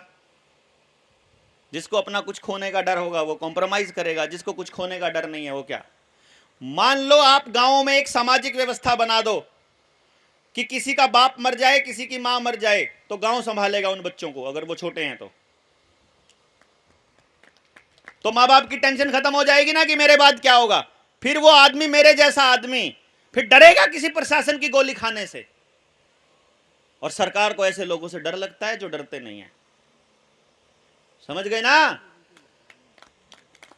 और अगर आप ये व्यवस्था बना दो कि भाई देश का, समाज का काम करते हुए कोई व्यक्ति को कुछ भी हो जाता है, उसके परिवार की जिम्मेदारी समाज लेगा या गांव लेगा, तो देश में से क्रांतिकारियों की पूरी फौज तैयार हो जाएगी। दिक्कत क्या आती है कि जब भगत सिंह जैसे लोग, राजगुरु सुखदेव जैसे लोग जब फांसी पर चढ़ते हैं तो उनके ऊपर इल्जाम लगता है कि ये तो हत्यारे थे, ये तो आतंकी थे, ये तो आतंकवादी थे। जिनसे सरकारों को डर लगता है ना, उनको आतंकी बोलते हैं। समझ गए? आजकल आपने इस देश के अंदर, भारत के अंदर चला हुआ एक नैरेटिव देखा है जिसमें मुसलमानों को आतंकी बनाने की एक प्रक्रिया चली हुई है, साबित करने की। क्योंकि मुसलमान इस बैंकिंग प्रणाली के पूरे षड्यंत्र को समझते हैं। इस बैंकिंग का सबसे बड़ा दुश्मन है मुसलमान, और बैंकिंग जब तक है तब तक इस देश के अंदर तरक्की नहीं हो सकती। और जब तक इस देश में मुसलमान गांव-गांव में, हर गांव में 5-10 हाथ के कारीगर रहेंगे, तब तक कंपनियां नहीं जा सकती। हाथ का कारीगर नहीं रहेगा तभी तो कंपनियां आएंगी। कौन है यहाँ गांव में काम करने वाला? आप आसपास देखो, हाथ का कारीगर केवल मुसलमान मिलेगा आपको, बढ़िया कारीगर, चाहे वो लकड़ी का काम करने वाला हो, लोहे का काम करने वाला है कि नहीं, बता दो आप तो आपके आसपास। तो अगर वो खत्म नहीं होगा, अगर कमजोर नहीं होगा, तो कंपनियां कैसे अपनी एस्टेब्लिश करेंगी गांव-गांव में जाकर के? ये कंपनियां ही तो नेताओं को पैसा देते हैं, नेताओं, इनको उद्योगपतियों को पैसा मिलता है, उद्योगपति पैसा देते हैं इनको, पार्टियों को। इसीलिए कि जो पूरे तंत्र का खेल है इस सिनेमा जगत के अंदर, आप देखो पूरे बॉलीवुड के अंदर सबसे टॉप पर कौन बैठा मिलेगा? खान बैठा मिलेगा आपको। आमिर खान, शाहरुख खान, पहले था यूसुफ खान, उसका नाम बदल के दिलीप कुमार रख दिया था उन्होंने, है कि नहीं? खान क्यों बिठाया उन्होंने टॉप पे? क्योंकि मुसलमानों में सिनेमा हराम है। जो सही मुसलमान है उनके बच्चे उनके जाल में फंसते नहीं सिनेमा के, लेकिन वो मुसलमानों के खिलाफ हवा बनाकर शाहरुख खान की फिल्म को हिट करने के लिए, मुसलमानों को फिल्म दिखाने के लिए प्रेरित करना है उनको कि तुम अपना धर्म छोड़ो, तुम इस टीवी के हरामी, जो टीवी का हरामीपन है, इसका पता लगाओ, आओ तुम भी बिगड़ो उनकी तरह। नहीं समझे? इसीलिए उनको टॉप पे रखा जाता है। अब जब ये नहीं फंसे तो फिर इनको क्या कहा कि मोबाइल दे दिया, सिनेमा मोबाइल के थ्रू आ गया इनके घर घर में, इनके भी आ गया, हमारे भी आ गया, सबके आ गया। क्यों? फिर तीसरे नंबर पे इन्होंने, इनके यहां, मुसलमानों के यहां शराब हराम है कि नहीं? अब सरकार ने जगह जगह ठेके खोल रखे हैं।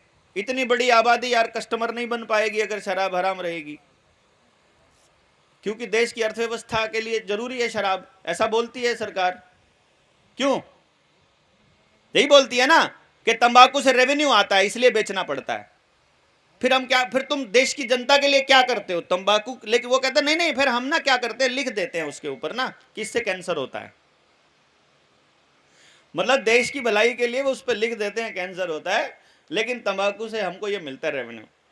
वो शराब पीना हानिकारक है, बोतल पे लिख देने से देश की जनता की भलाई की सोच सरकार की पूरी हो जाती है, लेकिन बिकना जरूर चाहिए, इसलिए वो प्रमोट करती है। तो हर चौराहे पर सुंदर सुंदर ठेके खोल देती है। लेकिन मुसलमानों के यहाँ शराब हराम हो जाएगी, तो अब मुसलमान नशा नहीं करेगा तो बर्बाद कैसे करेगा पूरे परिवार को? तो पूरे परिवार को बर्बाद करने के लिए फिर सूखे नशे ले आओ। सूखे नशे जो दूसरे होते हैं, चिट्टा हो गया, स्मैक हो गई, हीरोइन हो गई। इसीलिए तो 27,000 करोड़ रुपए की हीरोइन पकड़ी गई थी अडानी की बुद्रा पोर्ट पर, उसका आज तक किसी को पता नहीं कहां गई। पुलिस रिपोर्ट में किसी दिन अखबार में छपा मिलेगा कि 27,000 करोड़ रुपए की जो ड्रग्स थी उसको चूहे खा गए। दारू पी जाते थे चूहे तो। बिहार में हुआ था ना, एक ट्रक दारू पी गए थे चूहे।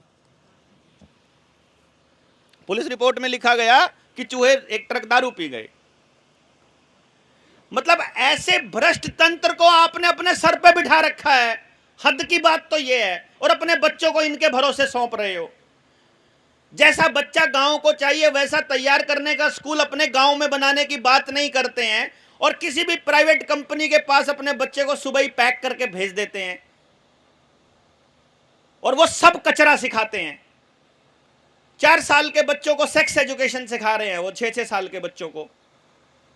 आपने देखा था वो पोज, 10-10, 5-8 साल के बच्चे, वो मतलब वो लड़कियों को नीचे लेटा करके उसके ऊपर छोटे बच्चों को लेटा के, ये सेक्स की पोजीशंस होती हैं जो तुम्हारे पिताजी घर में करते हैं।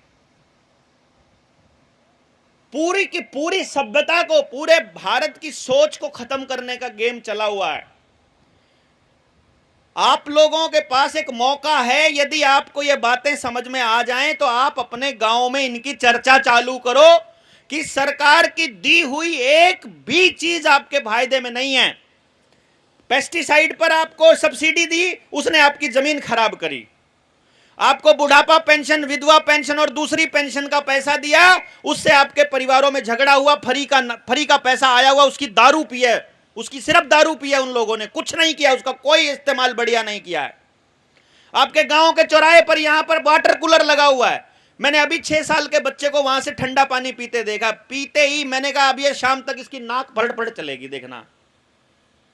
वो आपको अभी बताया आपको सचिन भाई ने कि अगर टेम्परेचर जो शरीर का टेम्परेचर है, इससे ठंडी चीज भी नहीं खानी है और इससे गर्म भी नहीं खानी है। जितने भी आपके यहां छोटे आसपास कस्बा है, उस कस्बे के ऊपर कहीं से आया हुआ आदमी चाउमीन की, बर्गर की, पिज्जा की, आइसक्रीम की या फलाने ढिमकाने किसी चीज की रेडी लगाता है, एक भी रेडी के ऊपर कोई देसी बीज का तेल नहीं है। सारे तेल जेनेटिकली मॉडिफाइड हैं, जो आपकी अगली पुश्तों को नपुंसक और बांझ बना रहे हैं। और आपके हर गांव के अंदर ये रेडियां चालू कर दी इन लोगों ने, उसके ऊपर कोई उनका वो नहीं है। एक भी चीज खाने की बाजार में, एक भी, पूरे बाजार में घूम जाओ, किसी होटल, किसी ढाबे से पूछ लो क्या खिला रहा है, रिफाइंड खिला रहा है। मैं कहा यार रिफाइंड क्यों खिलाते हो? कि भाई होटल इंडस्ट्री में तो यही चलेगा। अरे तेल डाल लिया करो, तेल डालेंगे तो राइस ब्रांड डालेंगे या फिर पाम ऑयल डालेंगे, वो क्योंकि वो सस्ते पड़ते हैं, उनको तो मिनिमम कॉस्ट देनी है ना। मिनिमम कॉस्ट की चीज खा रहे हैं तो आप मैक्सिमम नुकसान अपने शरीर को पहुंचा रहे हैं। अब आपके घर में तो आप अपना थोड़ा बहुत खाना मतलब कंट्रोल कर लोगे, आपका बच्चा कॉलेज में पढ़ने जाएगा, उस कैंटीन का खाना कैसे कंट्रोल करोगे? उस मेस में खाना कैसे कंट्रोल करोगे? जहां पीजी में कमरा लेके रहता है उसको कैसे कंट्रोल करोगे? जहां किराए पर मकान लेकर के शहर में रहता है वहां के होटल और ढाबे का खाना कैसे कंट्रोल करोगे? तो आपका बच्चा 4-4, 5-5 साल तक अगर रिफाइंड खाता रहेगा तो 45-50 साल की उम्र में हार्ट अटैक होना ही है उसको। कौन रोकेगा उसको? कचरा खिलाने के लिए आपके बच्चों को पढ़ने के लिए बाहर भेज रहे हैं, कचरा सिखाने के लिए आपके बच्चों को बाहर भेज रहे हैं। अभी राजस्थान में जो बताया कि 54,000 भर्तियों के लिए 24 लाख फार्म भरे हैं, हिसाब किताब लगा करके देखोगे तो प्रतिशत में हिसाब लगाकर देखोगे तो 0.2% के आसपास बनेगा आंकड़ा।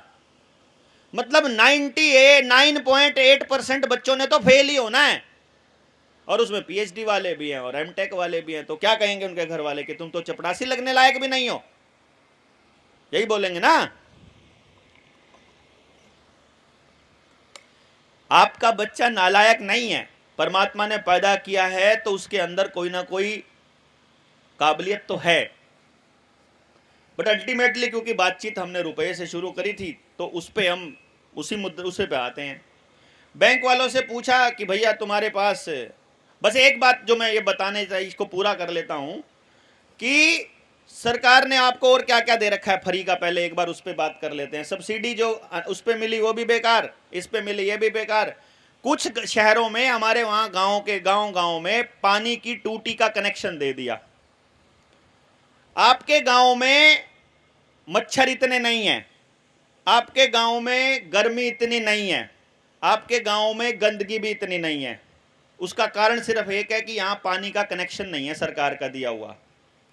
जिस दिन यहां पानी का कनेक्शन आया उस दिन वहां पानी का कनेक्शन, पानी चलता रहेगा, टूटी का पानी बिना कोई रोक टोक के, सब जगह कीचड़ हो जाएगा, वहां पर गंदगी फैलेगी, वहां पर मच्छर पैदा होंगे, जरूरत से ज्यादा मच्छर होंगे, बदबू मारनी चालू होगी। फिर आपके जो लैटरिन के गड्ढे हैं उनकी पाइप बाहर पाइपों नालियों में आ जाएगी, उस नाली से सारा लैटरिन का पानी एक जगह पर इकट्ठा होना चालू हो जाएगा और आपके गांव के आसपास गंदगी का ढेर लग जाएगा। अभी आपके गांव में कोई गंदगी नहीं है, किसी गंदगी वाले की जरूरत नहीं पड़ती है, आपके गांव में कोई बीमार नहीं है, क्योंकि टीवी नहीं आया था, बिजली नहीं आई थी, इसीलिए आपके गांव में वैक्सीन का प्रचार नहीं हुआ, इसीलिए आपके गांव बीमारी का प्रचार नहीं हुआ। जिन जिन घरों में लगवाई उन घरों में जाकर के पूछ लो एक बारी कि कितने लोग ठीक हैं, कितने बीमार हैं। समझ गए ना मेरी बात को? यानी कि जो सरकार आपको दे रही है, आप सरकार से कुछ मांगने जाओ, एक बार चिट्ठी तो लिखो, आपको कैसा जीवन शैली चाहिए, आपको अपने बच्चे के लिए कैसा स्कूल चाहिए, लिखो चिट्ठी कि हमको ऐसा स्कूल चाहिए जिससे हमारे बच्चे को ऐसी पढ़ाई पढ़ाई जाए जिससे उसको रोजगार मिले। ये चिट्ठी तो लिख ही सकते हैं ना सारे गांव वाले मिलकर, ये चिट्ठी लिख दो, देखो गांव वाले देते हैं क्या उसको। ये तो अच्छी बात होगी मांगना। गांव के अंदर कोई भी गलत काम ना हो इसकी चिट्ठी सरकार को लिख दो कि हमको ये वाली व्यवस्था चाहिए। अगर सरकार आपका फायदा चाहती है तो वो इंतजाम कर देगी, लेकिन वो नहीं होगा। आपको वो चीज देगी जिसकी आपको जरूरत नहीं है, और वो चीज आपसे छीन लेगी जो आपको जरूरत है। आपके गांव से डंगर छीन लेगी, आपके गांव से पशुधन छीन लेगी, आपकी जेब से सोना चांदी पैसा रुपया, खेत में से आपके खेत की जमीन सब छीन लेगी, और आपको क्या देगी? 5 किलो अनाज लो और मौज मस्ती करो। 5 किलो अनाज लो, महीने का इतनी पेंशन लो और रोटी खाओ और फालतू दारू पियो रोज शाम को, घर में झगड़ा करो, और ज़्यादा ज़रूरत पड़े तो अपनी औरत को सेल्फ हेल्प ग्रुप वाला भी लोन दिला दो, ग्रुप लोन वाला दिला दो, और फिर उससे भी नहीं वो किस्तें चुकता होंगी। ये देगी वो आपको, और कुछ नहीं देगी। अल्टीमेटली उनको उस जाल में फंसाना है। अब जब ये पूछा, अब आपको एक बात पता चल गई कि जो आपको लोन दिया वो भी फ्रॉड, जो आपको नोट दे रहे हैं वो भी नकली। ऊपर से पूछा कि सोने मतलब रुपया कौन से वाला असली? रुपया ना कागज वाला रुपया है, ना चांदी वाला रुपया है, ना लोहे वाला रुपया है। ये तीनों के तीनों रुपए के लीगल टेंडर हैं। रुपए में मौजूद उसका मानक ही असली रुपया है, और उसका मानक है सोना। तो रुपए में मौजूद सोना ही रुपया है। जिस रुपए के बैंक में सोना नहीं है आरबीआई के पास, वो रुपया नहीं है। और इसी पर हम लोग डॉक्यूमेंट्स तैयार करके बैंक वालों को भेजते हैं। भाई अगर हमारी बात गलत है तो बैंक वालों को तथ्य के साथ सही जवाब देना चाहिए। यदि बैंक तथ्य के साथ सही जवाब नहीं देता है तो बैंक फ्रॉड कर रहा है, और इस देश की जनता को बैंकों के इस फ्रॉड के खिलाफ खड़ा होना चाहिए। अब इस लड़ाई को गांव-गांव तक लेकर जाने की जिम्मेदारी उन लोगों की है जिनको बात समझ में आ गई है। आप जहां बैठे हैं वहां से कम मेरे को हमारी टीम के ही कुछ साथी ये कह रहे हैं कि रुपए वाला मुद्दा जनता सरकार मोर्चा का मुद्दा नहीं है। भाई हमें ये मुद्दा नहीं उठाना चाहिए।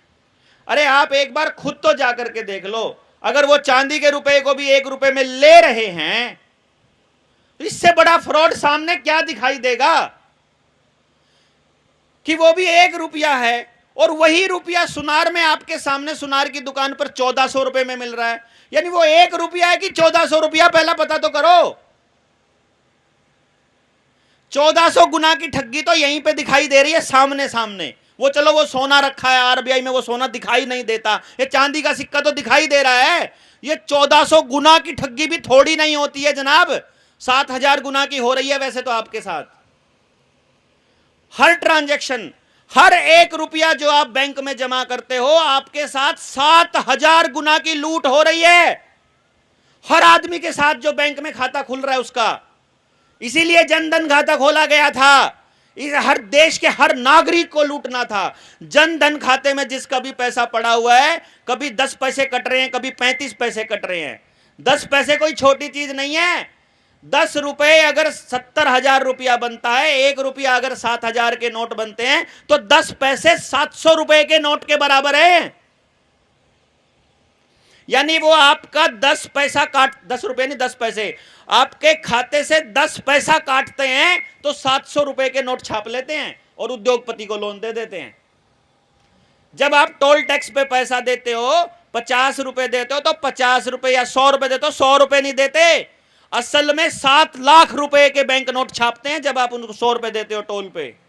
इसीलिए इतने लाख करोड़ रुपए की मंजूरी होकर के खाते में ट्रांसफर हो रहे हैं रोज की रोज, क्योंकि आपसे जो टोल में खरीद वसूला जा रहा है, जो टैक्स पे वसूला जा रहा है, जो जीएसटी में वसूला जा रहा है, और जो आपका मिनिमम बैलेंस के नाम पर वसूला जा रहा है, जो इनकम टैक्स के नाम पर वसूला जा रहा है, वो वसूली असल में 7,000 गुना होकर के उद्योगपतियों को मिल रही है। यानी आप हर ट्रांजैक्शन के साथ 7,000 गुना गरीब हो रहे हो और वो 7,000 गुना अमीर हो रहे हो। इतने बड़े फ्रॉड को देश की जनता के सामने लाने के लिए आपको कितना जोर लगाना पड़ेगा, उस जनता के सामने लाने के लिए जिसको ना कभी स्कूल में पढ़ाया गया, ना किसी वकील को पढ़ाया गया, ना किसी जज के सिलेबस में यह आता, ना किसी टीचर को यह पता, ना किसी बैंकर को यह पता, किसी को पता ही नहीं है। हम उठाए ये किताब घूम रहे हैं, पढ़ लो, किसी को पढ़ने की आदत भी नहीं छोड़ी है। नई पीढ़ी को तो पढ़ना वैसे ही नहीं पसंद है, उनको तो 3 सेकंड की 30 सेकंड की रील में मजा आता है। क्यों बच्चों?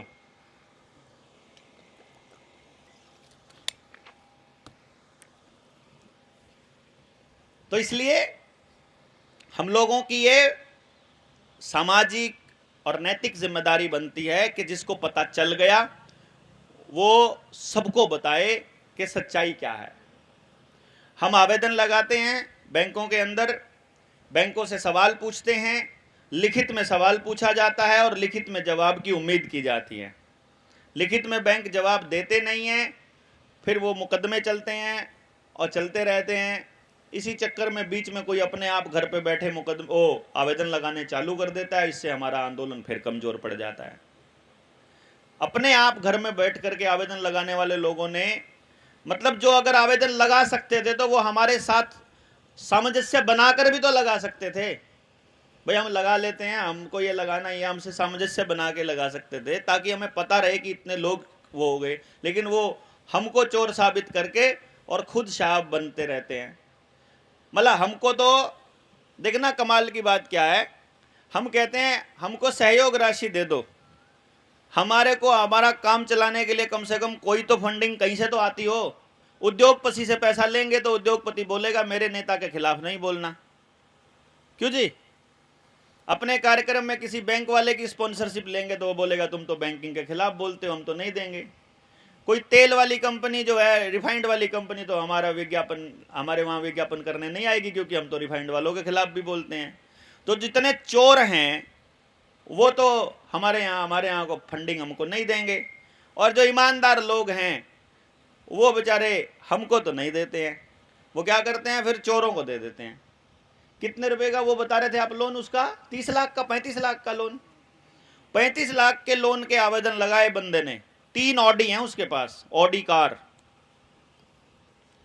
ठीक है, और आवेदन कितना दे रहा है, 500 रुपया।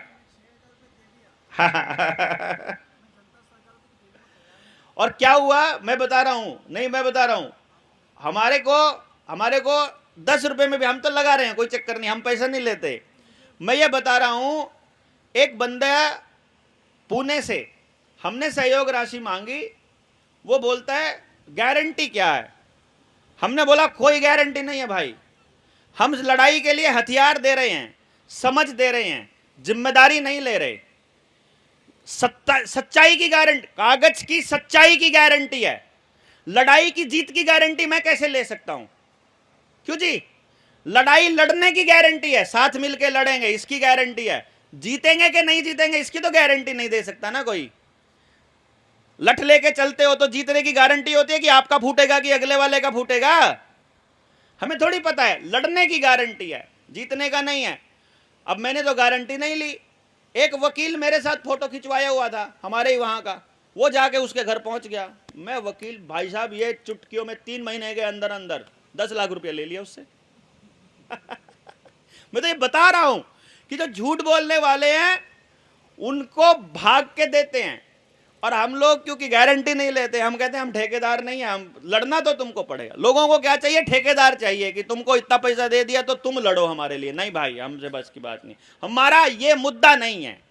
हमारा ये एक मुद्दा है, ये सच्चाई का मुद्दा है, आपके बीच में रख रहे हैं।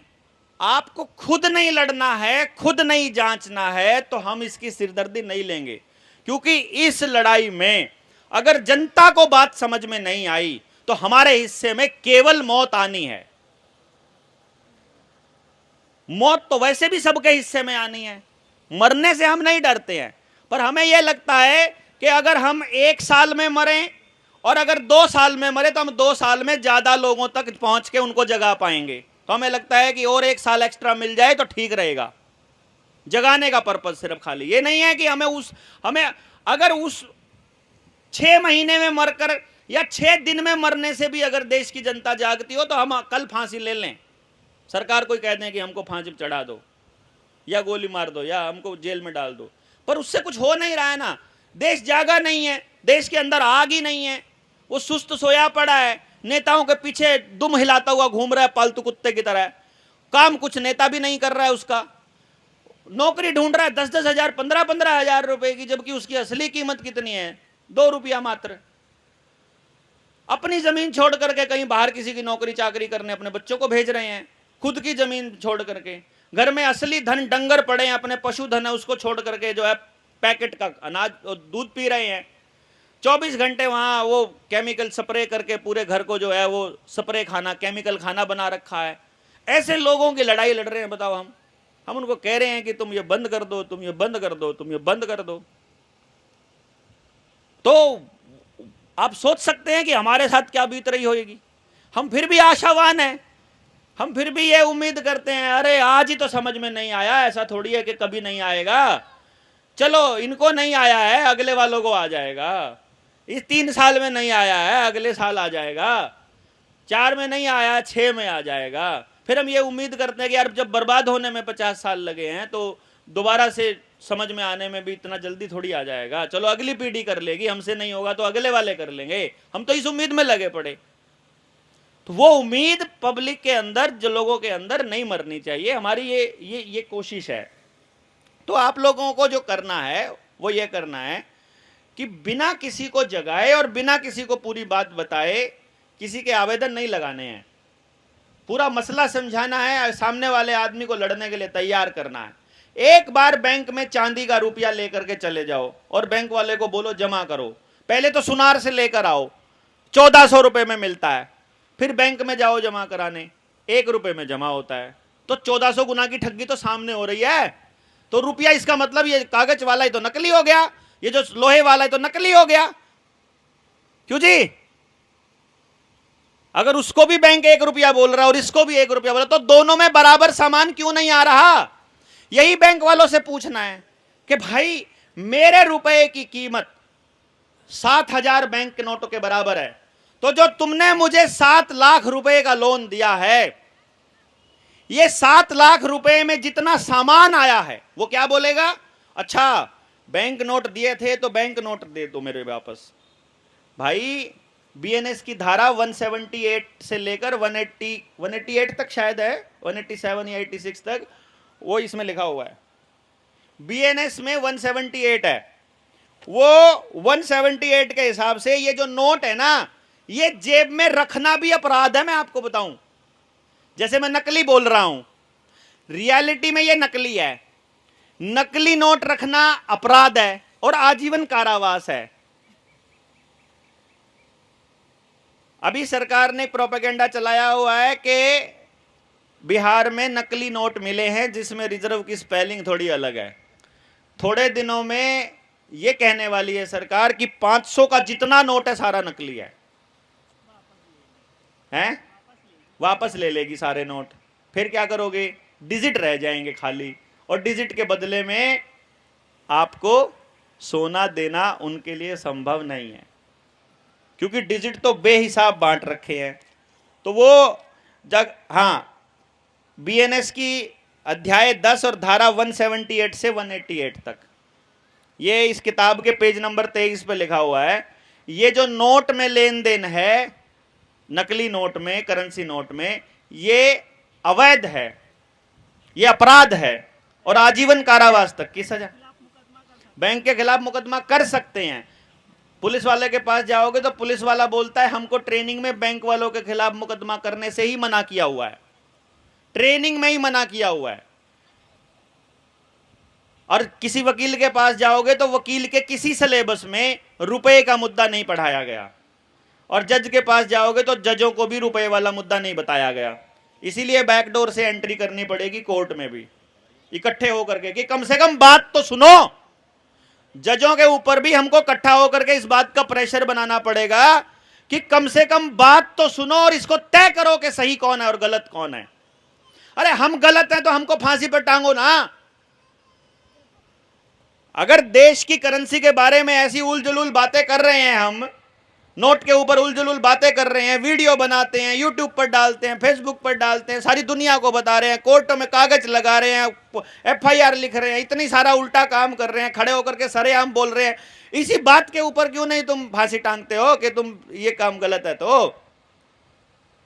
लेकिन वो हमारे खिलाफ दूसरे मुकदमे करेंगे, सड़क पर चलते हुए तहसीलदार से बदतमीजी का, उसके ऊपर सरकारी अधिकारी से मारपीट का, या गाड़ी के अंदर चेकिंग के टाइम पे, अब देखो गाड़ी के अंदर GPS लगा है, फोन से लोकेशन का पता चल जाएगा, सबको पता चल जाएगा बंदा कहाँ है, आज बैठा हुआ है, अभी मालूम पड़ जाएगा ना लोकेशन से।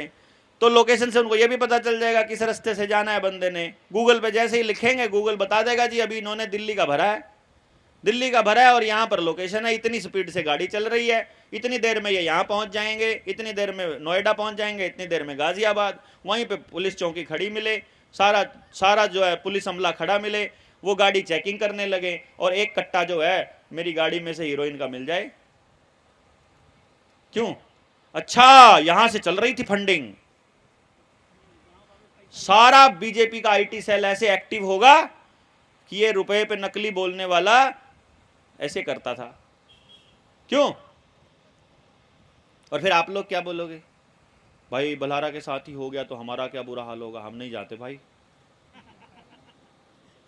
कोई नहीं आएगा साथ मरने भाई, हमको पता है, इतना तो यकीन है।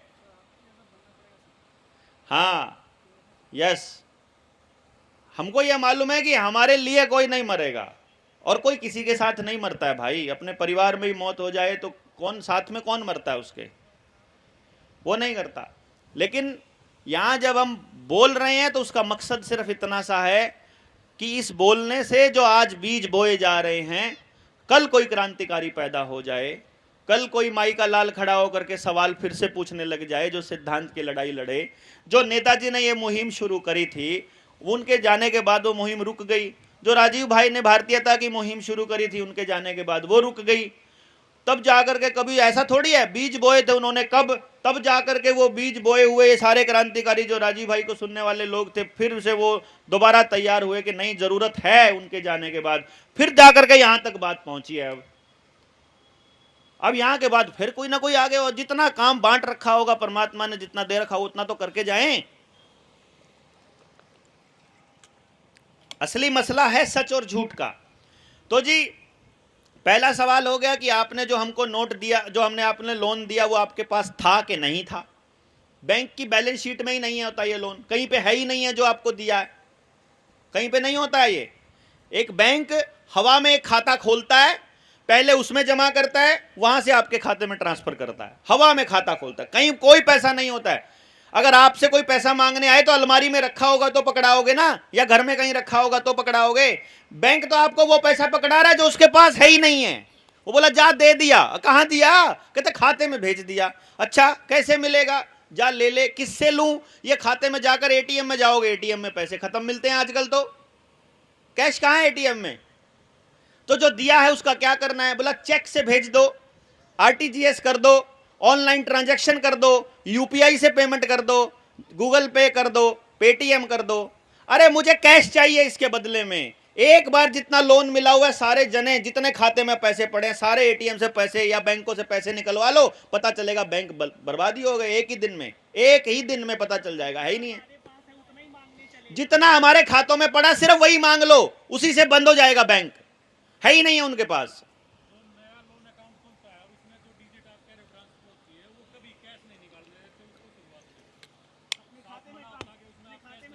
हाँ हाँ, सिर्फ ट्रांसफर करते हैं। चलो अपने खाते में डालो, अपने खाते में डाल के एटीएम से निकलवा लो, ठीक है ना, इसमें क्या है। या क्रेडिट कार्ड से जुगाड़ करना, पेट्रोल पंप वाले था कैश ले लिया था, न्यू लेकर ना उसके खाते में करवा देना को ला वो तो निकला होगा, लेकिन वो जानबूझकर ऐसे रिस्ट्रिक्शंस रखते हैं कि आप कैश नहीं निकलवा सकते, क्योंकि असलियत में कैश है ही नहीं। जो आपको लोन दिया गया है उसके पीछे ना गोल्ड है और उसके बदले ना कैश है, कुछ भी नहीं है। हवा में आपको कर्जदार बना रहे हैं, हवा में छापे हुए पैसे से वो आपकी जमीनों को गिरवी रख रहे हैं, बस ये समझ लो। 5 जनवरी 2011 के जजमेंट के अनुसार तो सारे लोग ही शरणार्थी हैं, तो क्या 5% ही मूल निवासी हैं? ये सवाल का वैसे तो खैर विकास भाई ने जवाब दे दिया था, लेकिन मैं थोड़ा और इलस्ट्रेटेड इसका जवाब दे देता हूं। हमारे यहाँ एक जगह है राखीगढ़ी,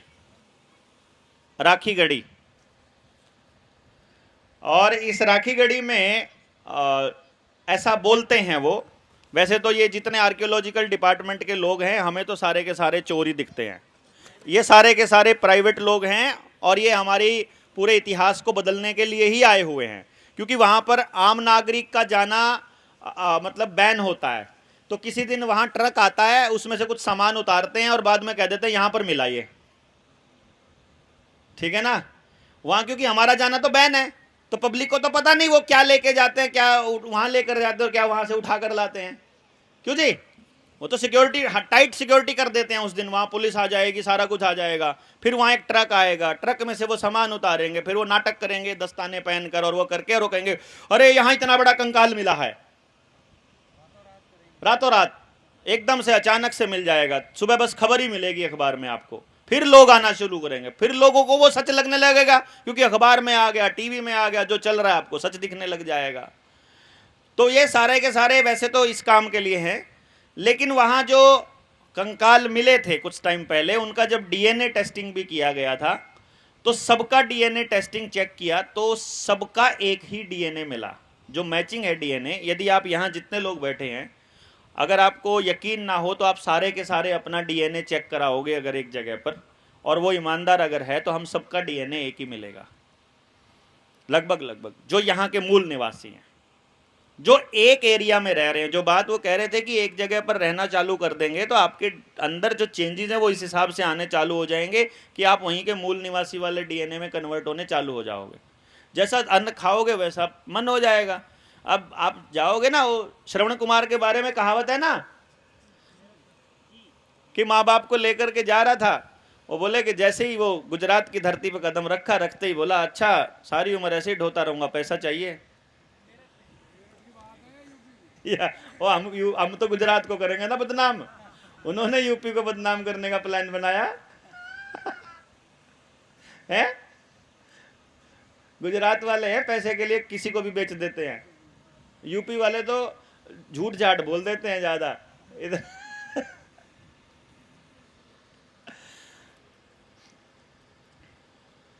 तो एक तो ये बीच में आप लोगों के लिए मैं बता दूं कि जितनी भी ये व्यवस्था है, जो भी व्यवस्था आप लोगों के लिए की है, चाहे रुकने की है चाहे भोजन की है, इसके लिए जो भी साथी यहाँ आए हैं वो अपना सहयोग जो है वो नरेंद्र भाई को और शेर अली शाह को, कहाँ है भाई जी, एक बार खड़े हो जाएं बता दें, इनको दे देंगे। इनको आप अपना सहयोग राशि दे देंगे जब भी आपको समय लगेगा, क्योंकि ये सारी व्यवस्था क्योंकि समाज की है और समाज के ही सहयोग से होगी तो ज़्यादा बढ़िया होगी। अगर इन्होंने अपनी जेब से कर दिया तो फिर ये पूरा करने के लिए फिर किसी से इनको भी ऐसे ही करना पड़ेगा, झूठ बोलना पड़ेगा, क्योंकि जेब से लगा के क्यों कोई किसी के लिए लगाएगा। मैं भी यहाँ आया हूँ आपके पास, तो मैं भी ये नहीं चाहूँगा कि मैं यहाँ आऊँ कि भाई जेब से पैसा खर्च करके और समाज का काम करूँ। मैं भी यही चाहूँगा कि समाज का काम है तो समाज के सहयोग से हो। मेरी जो कमाई है उसमें से कुछ परसेंटेज तो मैं समाज के काम के लिए लगा सकता हूँ, सारी की सारी कमाई तो मैं नहीं लगा सकता ना। है कि नहीं? तो आप लोगों को भी अपनी सारी कमाई तो देनी नहीं है, आपको भी अपना कुछ जो आपसे सहयोग बनता है वो उसके हिसाब से आपको सहयोग कर देना है। और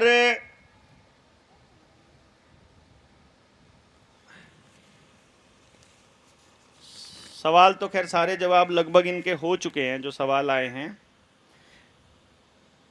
वैसे बोल चुका हूं मैं, हेल्थ इमरजेंसी लगी हुई है कागजों में, यस लगी हुई है। आरबीआई अभी भी नोट कैसे छापता है वैसे ही छाप लेता है अपनी मर्जी से। वैसे तो हमने तो आरबीआई में इस किताब के अंदर पूछा हुआ है कि नोट छापने का नियम क्या है, तो आरबीआई कह रहा है हमको नहीं पता, किताब में लिखा हुआ है।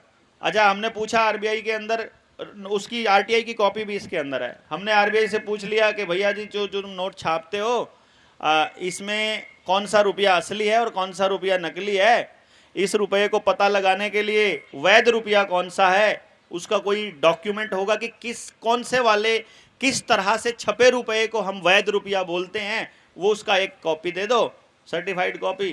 तो वहां से जवाब आता है कि वैध रुपये का हमारे पास कोई दस्तावेज नहीं है। खुद आरबीआई बोल रहा है कि वैध रुपये का हमारे पास कोई दस्तावेज नहीं है। बाजार में छोटे नोट और सिक्कों की कमी क्यों की जा रही है? मैं आपको बता रहा हूं कि ये नोट बंद होने हैं और बैंक भी बंद होने हैं, बैंक भी बंद होने हैं और नोट भी बंद होने हैं, स्क्रिप्ट का हिस्सा है। इसीलिए बैंकिंग के काम, आपके गांव में कोई सीएचसी सेंटर आ जाएगा, अटल सेवा केंद्र काइंड ऑफ, वहां पे बैठा आदमी कहेगा अंगूठा लगा दे, पैसे जमा करना उसका काम हो जाएगा। तो बैंक में जाने की जरूरत ही नहीं है। ये बैलेंस पूछना है, मोबाइल से मैसेज भेजो, बैलेंस पूछने का पता चल जाएगा। स्टेटमेंट मांगनी है, मेल मंगवा लो, स्टेटमेंट आ जाएगी। पैसे भेजने, ट्रांसफर कर दो, खाते में ट्रांसफर हो जाएगा। बैंक में ना पैसे लेने जाने की जरूरत, ना जमा कराने जाने की जरूरत। बैंक तो बैंकिंग कर ही नहीं रहा है, बैंक केवल लोन दे रहा है और इसके अलावा कुछ नहीं कर रहा है। आजकल जो बैंकों का काम है, आपके लोन की रिकवरी के लिए प्रयास करना। यदि लोन आप नहीं दे पा रहे हो तो आपकी जमीन, मकान, दुकान, ट्रैक्टर, गाड़ी सबको नीलाम करके अपने पास, मतलब अपना उसको कब्जा करके उसको नीलाम करना। बैंक आजकल असल में वसूली केंद्र बने हुए हैं। बैंक आजकल बैंकिंग नहीं कर रहे हैं, बैंकिंग के अलावा सब कुछ कर रहे हैं। वो आपका बीमा भी कर रहे हैं, लोन मांगोगे तो बीमा जबरदस्ती करेंगे, ठीक है। वो बाकी के सारे, वो वहां पर कुछ भी बेच रहे हैं, मतलब ऊपर से आया हुआ, प्रधानमंत्री के कार्यालय से आया हुआ कोई सामान भी बेच रहे हैं वहां पर, वो किताब भी बेच रहे हैं, वो वहां पर कुछ भी बेच रहे हैं, बैंकिंग नहीं कर रहे। पैसे जमा कराने हैं एटीएम में करवा दो या सीएचसी सेंटर करवा दो, निकलवाने हैं वहीं से निकलवा लो, ट्रांसफर करने हैं वहीं करवा लो। आप जाते हो क्या बैंक? कितने दिन हो गए आपको बैंक? जब जाए हुए इतने दिन हो गए तो बैंक बंद भी हो गया तो आपको क्या फर्क पड़ता है? धीरे धीरे आपकी आदत बना देते हैं वो लोग ना, इसलिए पूरा खेल चलता है। भारत सरकार कौन और केंद्र सरकार कौन? वैसे इसके ऊपर पूरी लंबी वीडियो चाहिए, पर एक लाइन में समझ लो, हम भारत सरकार हैं, जो देश की जनता वोट करती है, जो अपने गांव में रहती है, जो अपनी अर्थव्यवस्था चलाती है, जो जिसके टैक्स के पैसे से ये लोग राज करते हैं, वो भारत सरकार है। और केंद्र सरकार नाम की कोई चीज वैसे तो एग्जिस्ट नहीं करती, पर असल में केंद्र सरकार है पार्लियामेंट ऑफ इंग्लैंड। पहली बार जो केंद्र सरकार है, जो सेंट्रल गवर्नमेंट है, वो वर्ड इस्तेमाल किया गया था इंग्लैंड की पार्लियामेंट के लिए। वहीं से आदेश होकर के आते थे जिस वक्त अंग्रेजों का शासन था। और आज भी केंद्र सरकार जब भी इस्तेमाल होता है, समझो अंग्रेजों के अधीन वो चीज चल रही है। और भारत सरकार हम हैं, क्योंकि हम तनख्वाह देते हैं, हम टैक्स देते हैं, हम मालिक हैं। देखो ना, डीसी तो डीसी है, वो तो सरकार नहीं है, तहसीलदार भी सरकार नहीं है, पुलिस वाला भी सरकार नहीं है, नेता भी सरकार नहीं है, नेता भी सरकार नहीं है, वो एमएलए है। एमएलए पर बैठने की, एमएलए वाला काम करने की तनख्वाह लेता है, गाड़ी का तेल लेता है, घर लेता है। और राष्ट्रपति भी तनख्वाह लेता है, प्रधानमंत्री भी तनख्वाह लेता है। तनख्वाह लेने वाला नौकर होता है। तो ये नौकर हैं, मालिक नहीं है, प्रतिनिधि हैं, सरकार नहीं है। सरकार हम हैं। इसीलिए किसी भी कागज के ऊपर साइन मिलेंगे, सरकार के नहीं मिलेंगे। कागज के ऊपर साइन मिलेंगे वित्त सचिव के, एडिशनल चीफ सेक्रेटरी के, चीफ सेक्रेटरी के, मुख्य सचिव, किसी के भी मिलेंगे। और ऊपर जो हेडलाइन मिलेगी वो मंत्रालय की मिलेगी, भारत सरकार की नहीं मिलेगी। भारत सरकार के अधीन मंत्रालय। तो भारत सरकार क्या? लोकसभा सरकार नहीं, विधानसभा भारत सरकार नहीं, राष्ट्रपति भवन भारत सरकार नहीं, तो वो भारत सरकार कौन है फिर? वो हम हैं। हमारे अधीन लोकसभा है, हमारे अधीन संसद है और उसके अधीन मंत्रालय हैं। वो मंत्रालय हमारे अधीन है, हमको पता ही नहीं है। हम अपने आप को माई बाप हम नेता के सामने जाके माई बाप करने लग जाते हैं। हमको पता ही नहीं है कि जो पुलिस वाला आता है वो हमारा नौकर है, हम मालिक है। क्योंकि हम अकेले हैं इसलिए कहने की हिम्मत नहीं है हमारी, वरना अगर किसी पुलिस वाले को कह भी दोगे, अभी हमारा पानीपत में हुआ और मैं ये वीडियो सुन करके एक हमारे साथी ने जा करके कह दिया, थे वो 3 जने खाली, पुलिस वाले 10 थे। बोला तू नौकर है हमारा, बोला आजा तुझे देखता हूं। मतलब देखो, जहां यहां गुंडागर्दी है प्योर। पुलिस कोई भी सुरक्षा सेवा सहयोग का काम नहीं कर रही, प्योर गुंडागर्दी। जहां उनकी काबू से बाहर बात आ जाए एनकाउंटर कर देंगे। एनकाउंटर में एक ही लाइन लिखी जाती है, हमने पकड़ने की कोशिश की, पूछताछ करने की कोशिश की, इसने भागने की कोशिश की, जब हमने पकड़ने को आए तो इन्होंने तमंचा निकाल करके मारने की कोशिश की, जवाबी कार्रवाई में मारा गया। इसके अलावा तीसरी कोई लाइन नहीं आती है इनको, ठीक है ना।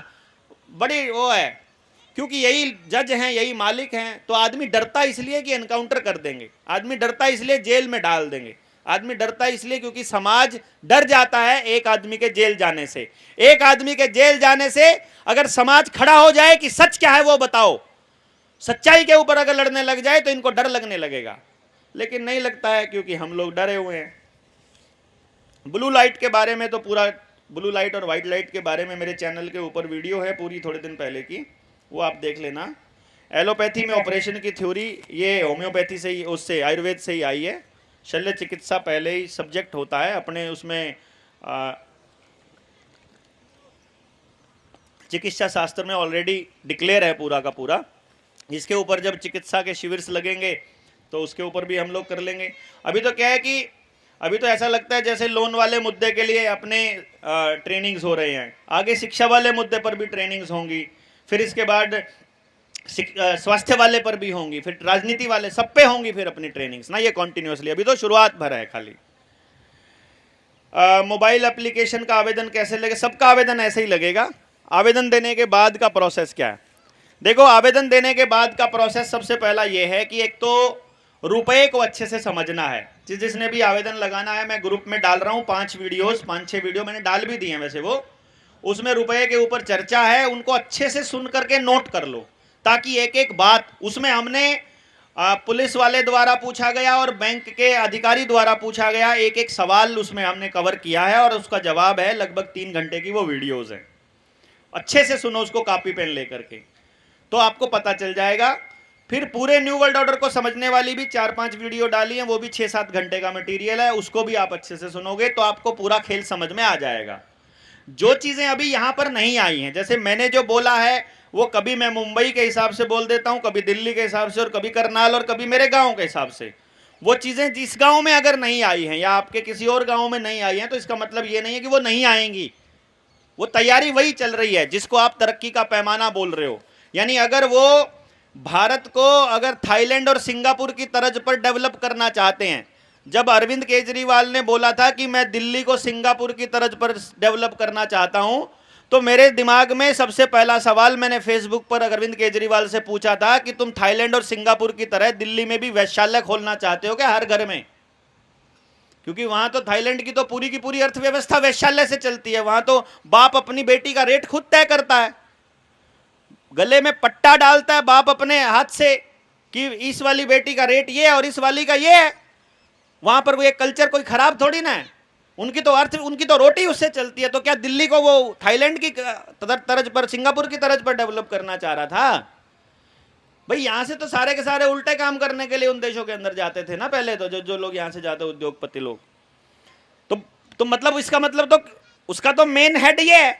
जब कोई नेता कहता है कि हम इस देश को अमेरिका की तरज पर डेवलप करना चाहते हैं, तो अमेरिका में डाइवोर्स का रेट सबसे ज्यादा है, अमेरिका में कैंसर का रेट सबसे ज्यादा है, अमेरिका में डिप्रेशन का रेट सबसे ज्यादा है, अमेरिका में आदमी अपनी हेल्थ की फैसिलिटीज बर्दाश्त नहीं कर पाता, अमेरिका में ये जो फास्ट फूड खाना सस्ता है और हरी सब्जी खानी महंगी है, हरी सब्जी 5-5, 6-6 गुना महंगा है।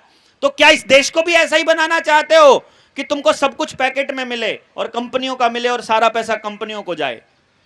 जब कोई अमेरिका बनाना चाहे इस देश को, तो समझो वो आपके देश को, फैमिली कल्चर को आपको बर्बाद करना चाहता है। गांव का कल्चर खत्म करके वहां चारों तरफ लाइटें ही लाइटें लगाना चाहता है।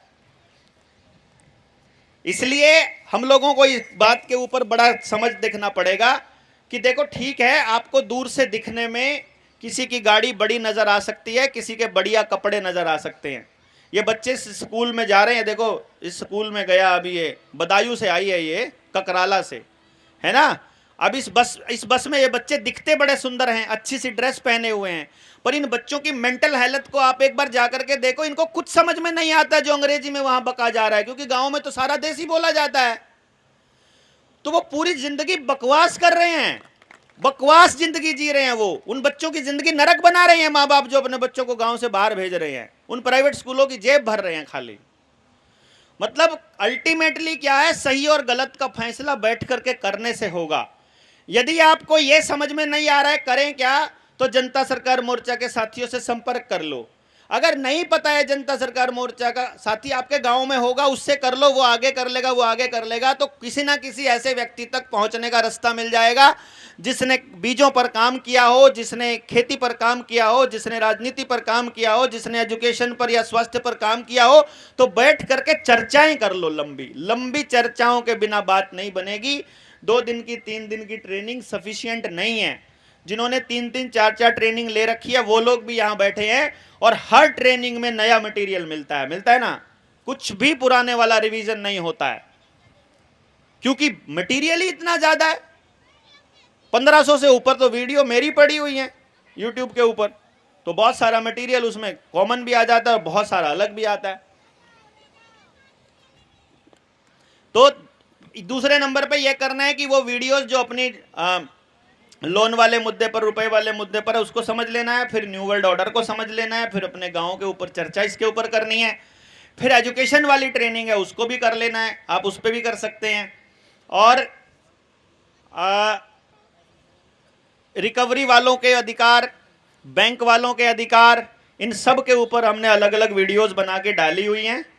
आप सब लोगों को एक ही काम करना है कि आप नॉलेज इकट्ठा कीजिए। नॉलेज मतलब आज मैं इस ट्रेनिंग को अगर 4 घंटे और एक्सटेंड कर देता हूं तो भी पूरा नहीं पड़ेगा, क्योंकि ट्रेनिंग तो 20-25-30 घंटे की अभी पेंडिंग पड़ी है आपकी।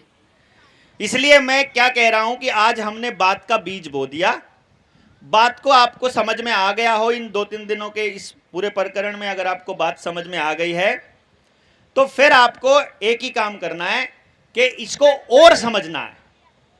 जिसको आधी बात समझ में आई है अपने सवाल लिख लेने हैं, जिसको बात समझ में आ गई है आगे समझ लेना है, और जब आगे समझ में आ जाए तो बस जैसे ही आपको समझ में आ जाएगा, फिर ना आपको मेरी जरूरत पड़ेगी, फिर ना आपको मेरे साहस की, आपके अंदर साहस अपने आप आ जाएगा, क्योंकि तब आपको अपना बच्चा आने वाले समय में 100% गुलाम होता हुआ अपनी आंखों से दिख जाएगा। और यदि आपको वो दिख जाएगा तो अपने बच्चे की लड़ाई आप जरूर लड़ लोगे। यहां आदमी थोड़ा इमोशनल होता है कि जब उसे पता चलता है कि मैं तो मरूंगा ही मरूंगा, मेरी औलाद, मेरा बीज भी खत्म होएगा। बीज खत्म होने पे रास्ते पर हम हैं, तो तब आदमी थोड़ा सा चलता है। और चाहे कोई जानवर भी हो, वो भी अपने बच्चे को बचाने के लिए अपनी जान की बाजी लगा देता है। छत्तीसगढ़ में तो आपने देखा था, एक मां अपने बच्चे को बाघ के मुंह से निकाल लाई थी, याद है ना। मतलब 3-4 घंटे के संघर्ष के बाद शेर के जबड़े से निकाल के लाई थी अपने बच्चे को, उठा के ले गया था उसका बच्चा, दौड़ती उसके पीछे गई, वहीं से लड़के लेकर आई, वो भी भाग गया और वो भी बच गए। तो वो अखबार में आप सर्च कर लेना, पता चल जाएगा आपको, वो अखबार में छपी थी खूब अच्छे से। तो जब बात हमारी अगली पीढ़ी पर आती है तो हम लोग मतलब किसी भी हद तक जाने को तैयार हो जाएंगे, ऐसा हमें लगता है। और समझ आ गई, समाधान समझ में आना शुरू हो जाएगा, दिखना शुरू हो जाएगा, क्योंकि असली समस्या नासमझी है। और सरकार का, उद्योगपतियों का और इस पूरे के पूरे षड्यंत्रकारियों का गेम सिर्फ इस बात पर चलता है कि आपको गलत इंफॉर्मेशन फीड कर दी जाए। देखो यहां आकर के हम ज्यादा से ज्यादा क्या है, आपसे दान मांगेंगे, हम अपना सामान बेचने की प्रक्रिया में नहीं है। ये किताब हमारा सामान नहीं है, ये भी दान मांगने का एक जरिया है। ये सामान नहीं बेच रहे हैं हम लोग, ये दान मांगने का एक जरिया है कि जिसके पास हमको सहयोग करने के लिए 50-100 200 रुपया है वो 50-100 200 दे दीजिए, जिसके पास और ज़्यादा है, कोई 5000 देना चाहता है तो 3-4 किताबें ले जाकर किसी पढ़ने वाले प्रोफेसर को, किसी उनको दे दीजिए, क्योंकि वो तो ट्रेनिंग में आएगा नहीं कॉलेज का प्रोफेसर, पर आपको जानकारी है तो उस मास्टर जी को जाके कि इसको पढ़ के हमको समझा दो भैया क्या लिखा हुआ है, हम तो अनपढ़ आदमी ठहरे, ऐसा कह दो, क्या दिक्कत है। अगले को बोलो जी पहले 2 पेजेज में क्या क्या लिखा समझा दो, रोज पहुंच जाओ अगले के घर, आपको समझाने के लिए तो पढ़ना ही पड़ेगा ना, वैसे तो ना पढ़े, यार बता दो यार मेरे को तो नहीं आ रहा है समझ क्या लिखा हुआ है, यार 2-4 आदमियों के सामने उसकी तारीफ कर दो, यार वो सही समझाता है, हमको तो समझ ही नहीं आता, वो फिर चौड़ा होकर के खुद ही पढ़ लेगा, एक बार पढ़ लिया तो उसको पता चल जाएगा कि ये तो ठगी हो रही है पूरी। भैया किसी तरह पढ़ाना है आपके बच्चे को, जो आपका बच्चा 10वीं में 12वीं में पढ़ता है उसको बोल दो रोज के 2 पेज यार पढ़ के बताना क्या लिखा है, पर्पस है, पूरी किताब एक टाइम पे नहीं पढ़ पा रहा है थोड़ा थोड़ा करके पढ़ लो, तो जैसे भी हो समझ दे दो बस अपने लोगों को, समझ ही समाधान है और ना समझ ही समस्या है। तो नरेंद्र भाई को, शेर खान भाई को आप अपना सहयोग राशि दे देंगे, और अभी हम लोग जो नेक्स्ट स्टेप है अपना जो जनता सरकार मोर्चा का, इस मुहिम को बढ़ा करके हम आगे लेकर के जा रहे हैं। 4 तारीख से हम 4 तारीख के बाद अपने गांव में हम लोग एजुकेशन पर एक कार्यक्रम कंटिन्यू करेंगे, ट्रेनिंग वाला प्रोग्राम कंटिन्यू करेंगे। उस प्रोग्राम के बाद मतलब गांव की एजुकेशन पे रेगुलरली जो निडर इंडिया वाला चैनल है उसके ऊपर हम लोग वीडियोस डालेंगे कि गांव में पहले स्टेप पर क्या करना है। जो शिक्षा वाली जो मुहिम है ना कि आपको अपने बच्चे गांव से बाहर ही ना पढ़ाने पड़े और गांव में ही ऐसी शिक्षा व्यवस्था चालू हो जाए जिसमें 100% रोजगार संभव हो, उस व्यवस्था की शुरुआत करने के लिए मुहिम शुरू कर रहे हैं अभी हम लोग। 4 तारीख के बाद वो कब होगी कैसे होगी वो अपने वीडियोस में हम डालते रहेंगे, आपको सारी जानकारी देते रहेंगे। आप लोगों ने अपना इतना कीमती समय दिया और नंबर हमने आपको दे दिया था, सहयोग राशि जमा करके आप उन लोगों को भेज दीजिएगा। और जो भी अगला स्टेप, जिनके पहले आवेदन लगा हुआ है वो अगले स्टेप पर बढ़ करके अगला स्टेप कर दें। अभी हमने एक कार्यक्रम शुरू किया है कि जिन्होंने 3-4 महीने पहले या उससे पहले तक कोई भी आवेदन लगाया हुआ है उनकी अब लोन की अदायगी पूरी अदायगी का एक हम लोग फॉर्मेट बैंक को भेज रहे हैं और उसके बाद कोर्ट में मुकदमे चालू कर रहे हैं। लगभग 20-25 मुकदमे मेरे ख्याल से अंदाज़ा है ऐसा मेरा वो हो चुके हैं दर्ज, और वित्त मंत्रालय के सचिव को और इन सबको तलब कर लिया गया है। और हमें ऐसा लग रहा है कि आंच दूर तक जा रही है, तो इसके चलते एक कर्ज मुक्ति का आंदोलन होने वाला है जल्दी ही, सरकार के ही आदेश पर होगा। क्योंकि हम लोग कर्ज मुक्ति का जब करेंगे तो दूसरे एंगल से करेंगे, कोई और हमारी टीम में से खड़ा होकर के कोई हमारी खिलाफत करने वाला आदमी हो सकता है, वो लीड करे उस आंदोलन को, खिलाफत करने वाला। क्योंकि सरकार उस ऐसे आदमी को ही पकड़ती है जो उनके कंट्रोल का हो। सरकार हमारे वाले मुक्ति आंदोलन को कभी भी सफल नहीं होने देगी, मेरे वाले को तो नहीं होने देगी। क्योंकि हम तो क्या करेंगे, सिरे से जिसने 1 रुपया ले रखा है और जिसने 1 लाख ले रखा है। अभी तक क्या होता है, लोन माफ किनके होते हैं, जिनके 2 लाख से कम का लोन है, 4 लाख से कम का लोन है, उनके माफ होते आए हैं। अभी जो आने वाले वक्त में अगर जनता सरकार मोर्चा, यदि हम लोग अगर कोई भी ऐसा आंदोलन लड़ेंगे तो जिनके 50 करोड़ से कम के लोन हैं वो सारे माफ होंगे। 50 करोड़ से ऊपर उद्योगपतियों को सारा जमा करना पड़ेगा, और जो जनता का है लोन है, जो छोटी कंपनियों का, फैक्ट्रियों वाला, क्योंकि 50 करोड़ के फैक्ट्रियों के इनके होंगे, छोटे मोटे उद्योगपतियों के तो होने नहीं, उनके तो 100 करोड़ से ऊपर के लोन होते हैं मोटे, 100, 200, 500 करोड़। तो 50 करोड़ से नीचे का सबका साफ होगा और ऊपर वालों से सबसे वसूली होगी। क्यों जी, उद्योगपतियों से होनी चाहिए ना वसूली, तो सारा पैसा तो वो कमाते हैं, तो सारे टैक्स की बचत वो करते हैं, सारा जीएसटी वो बचाते हैं, ऐसी तैसी तो जनता की हो रही है। तो इसमें हो सकता है कोई ऐसा व्यक्ति खड़ा हो जाए, पर हमें कोई दिक्कत नहीं है, उसमें भी क्या दिक्कत है, लोगों का भला होना चाहिए, जैसे मर्जी हो जाए। हमको तो कोई राजनीतिक लाभ नहीं उठाना, हमको तो कोई दुकान नहीं खोलनी, हमारा तो कोई ऐसा कोई पर्पज़ है नहीं। हमारा पर्पज़ जागरण मात्र है।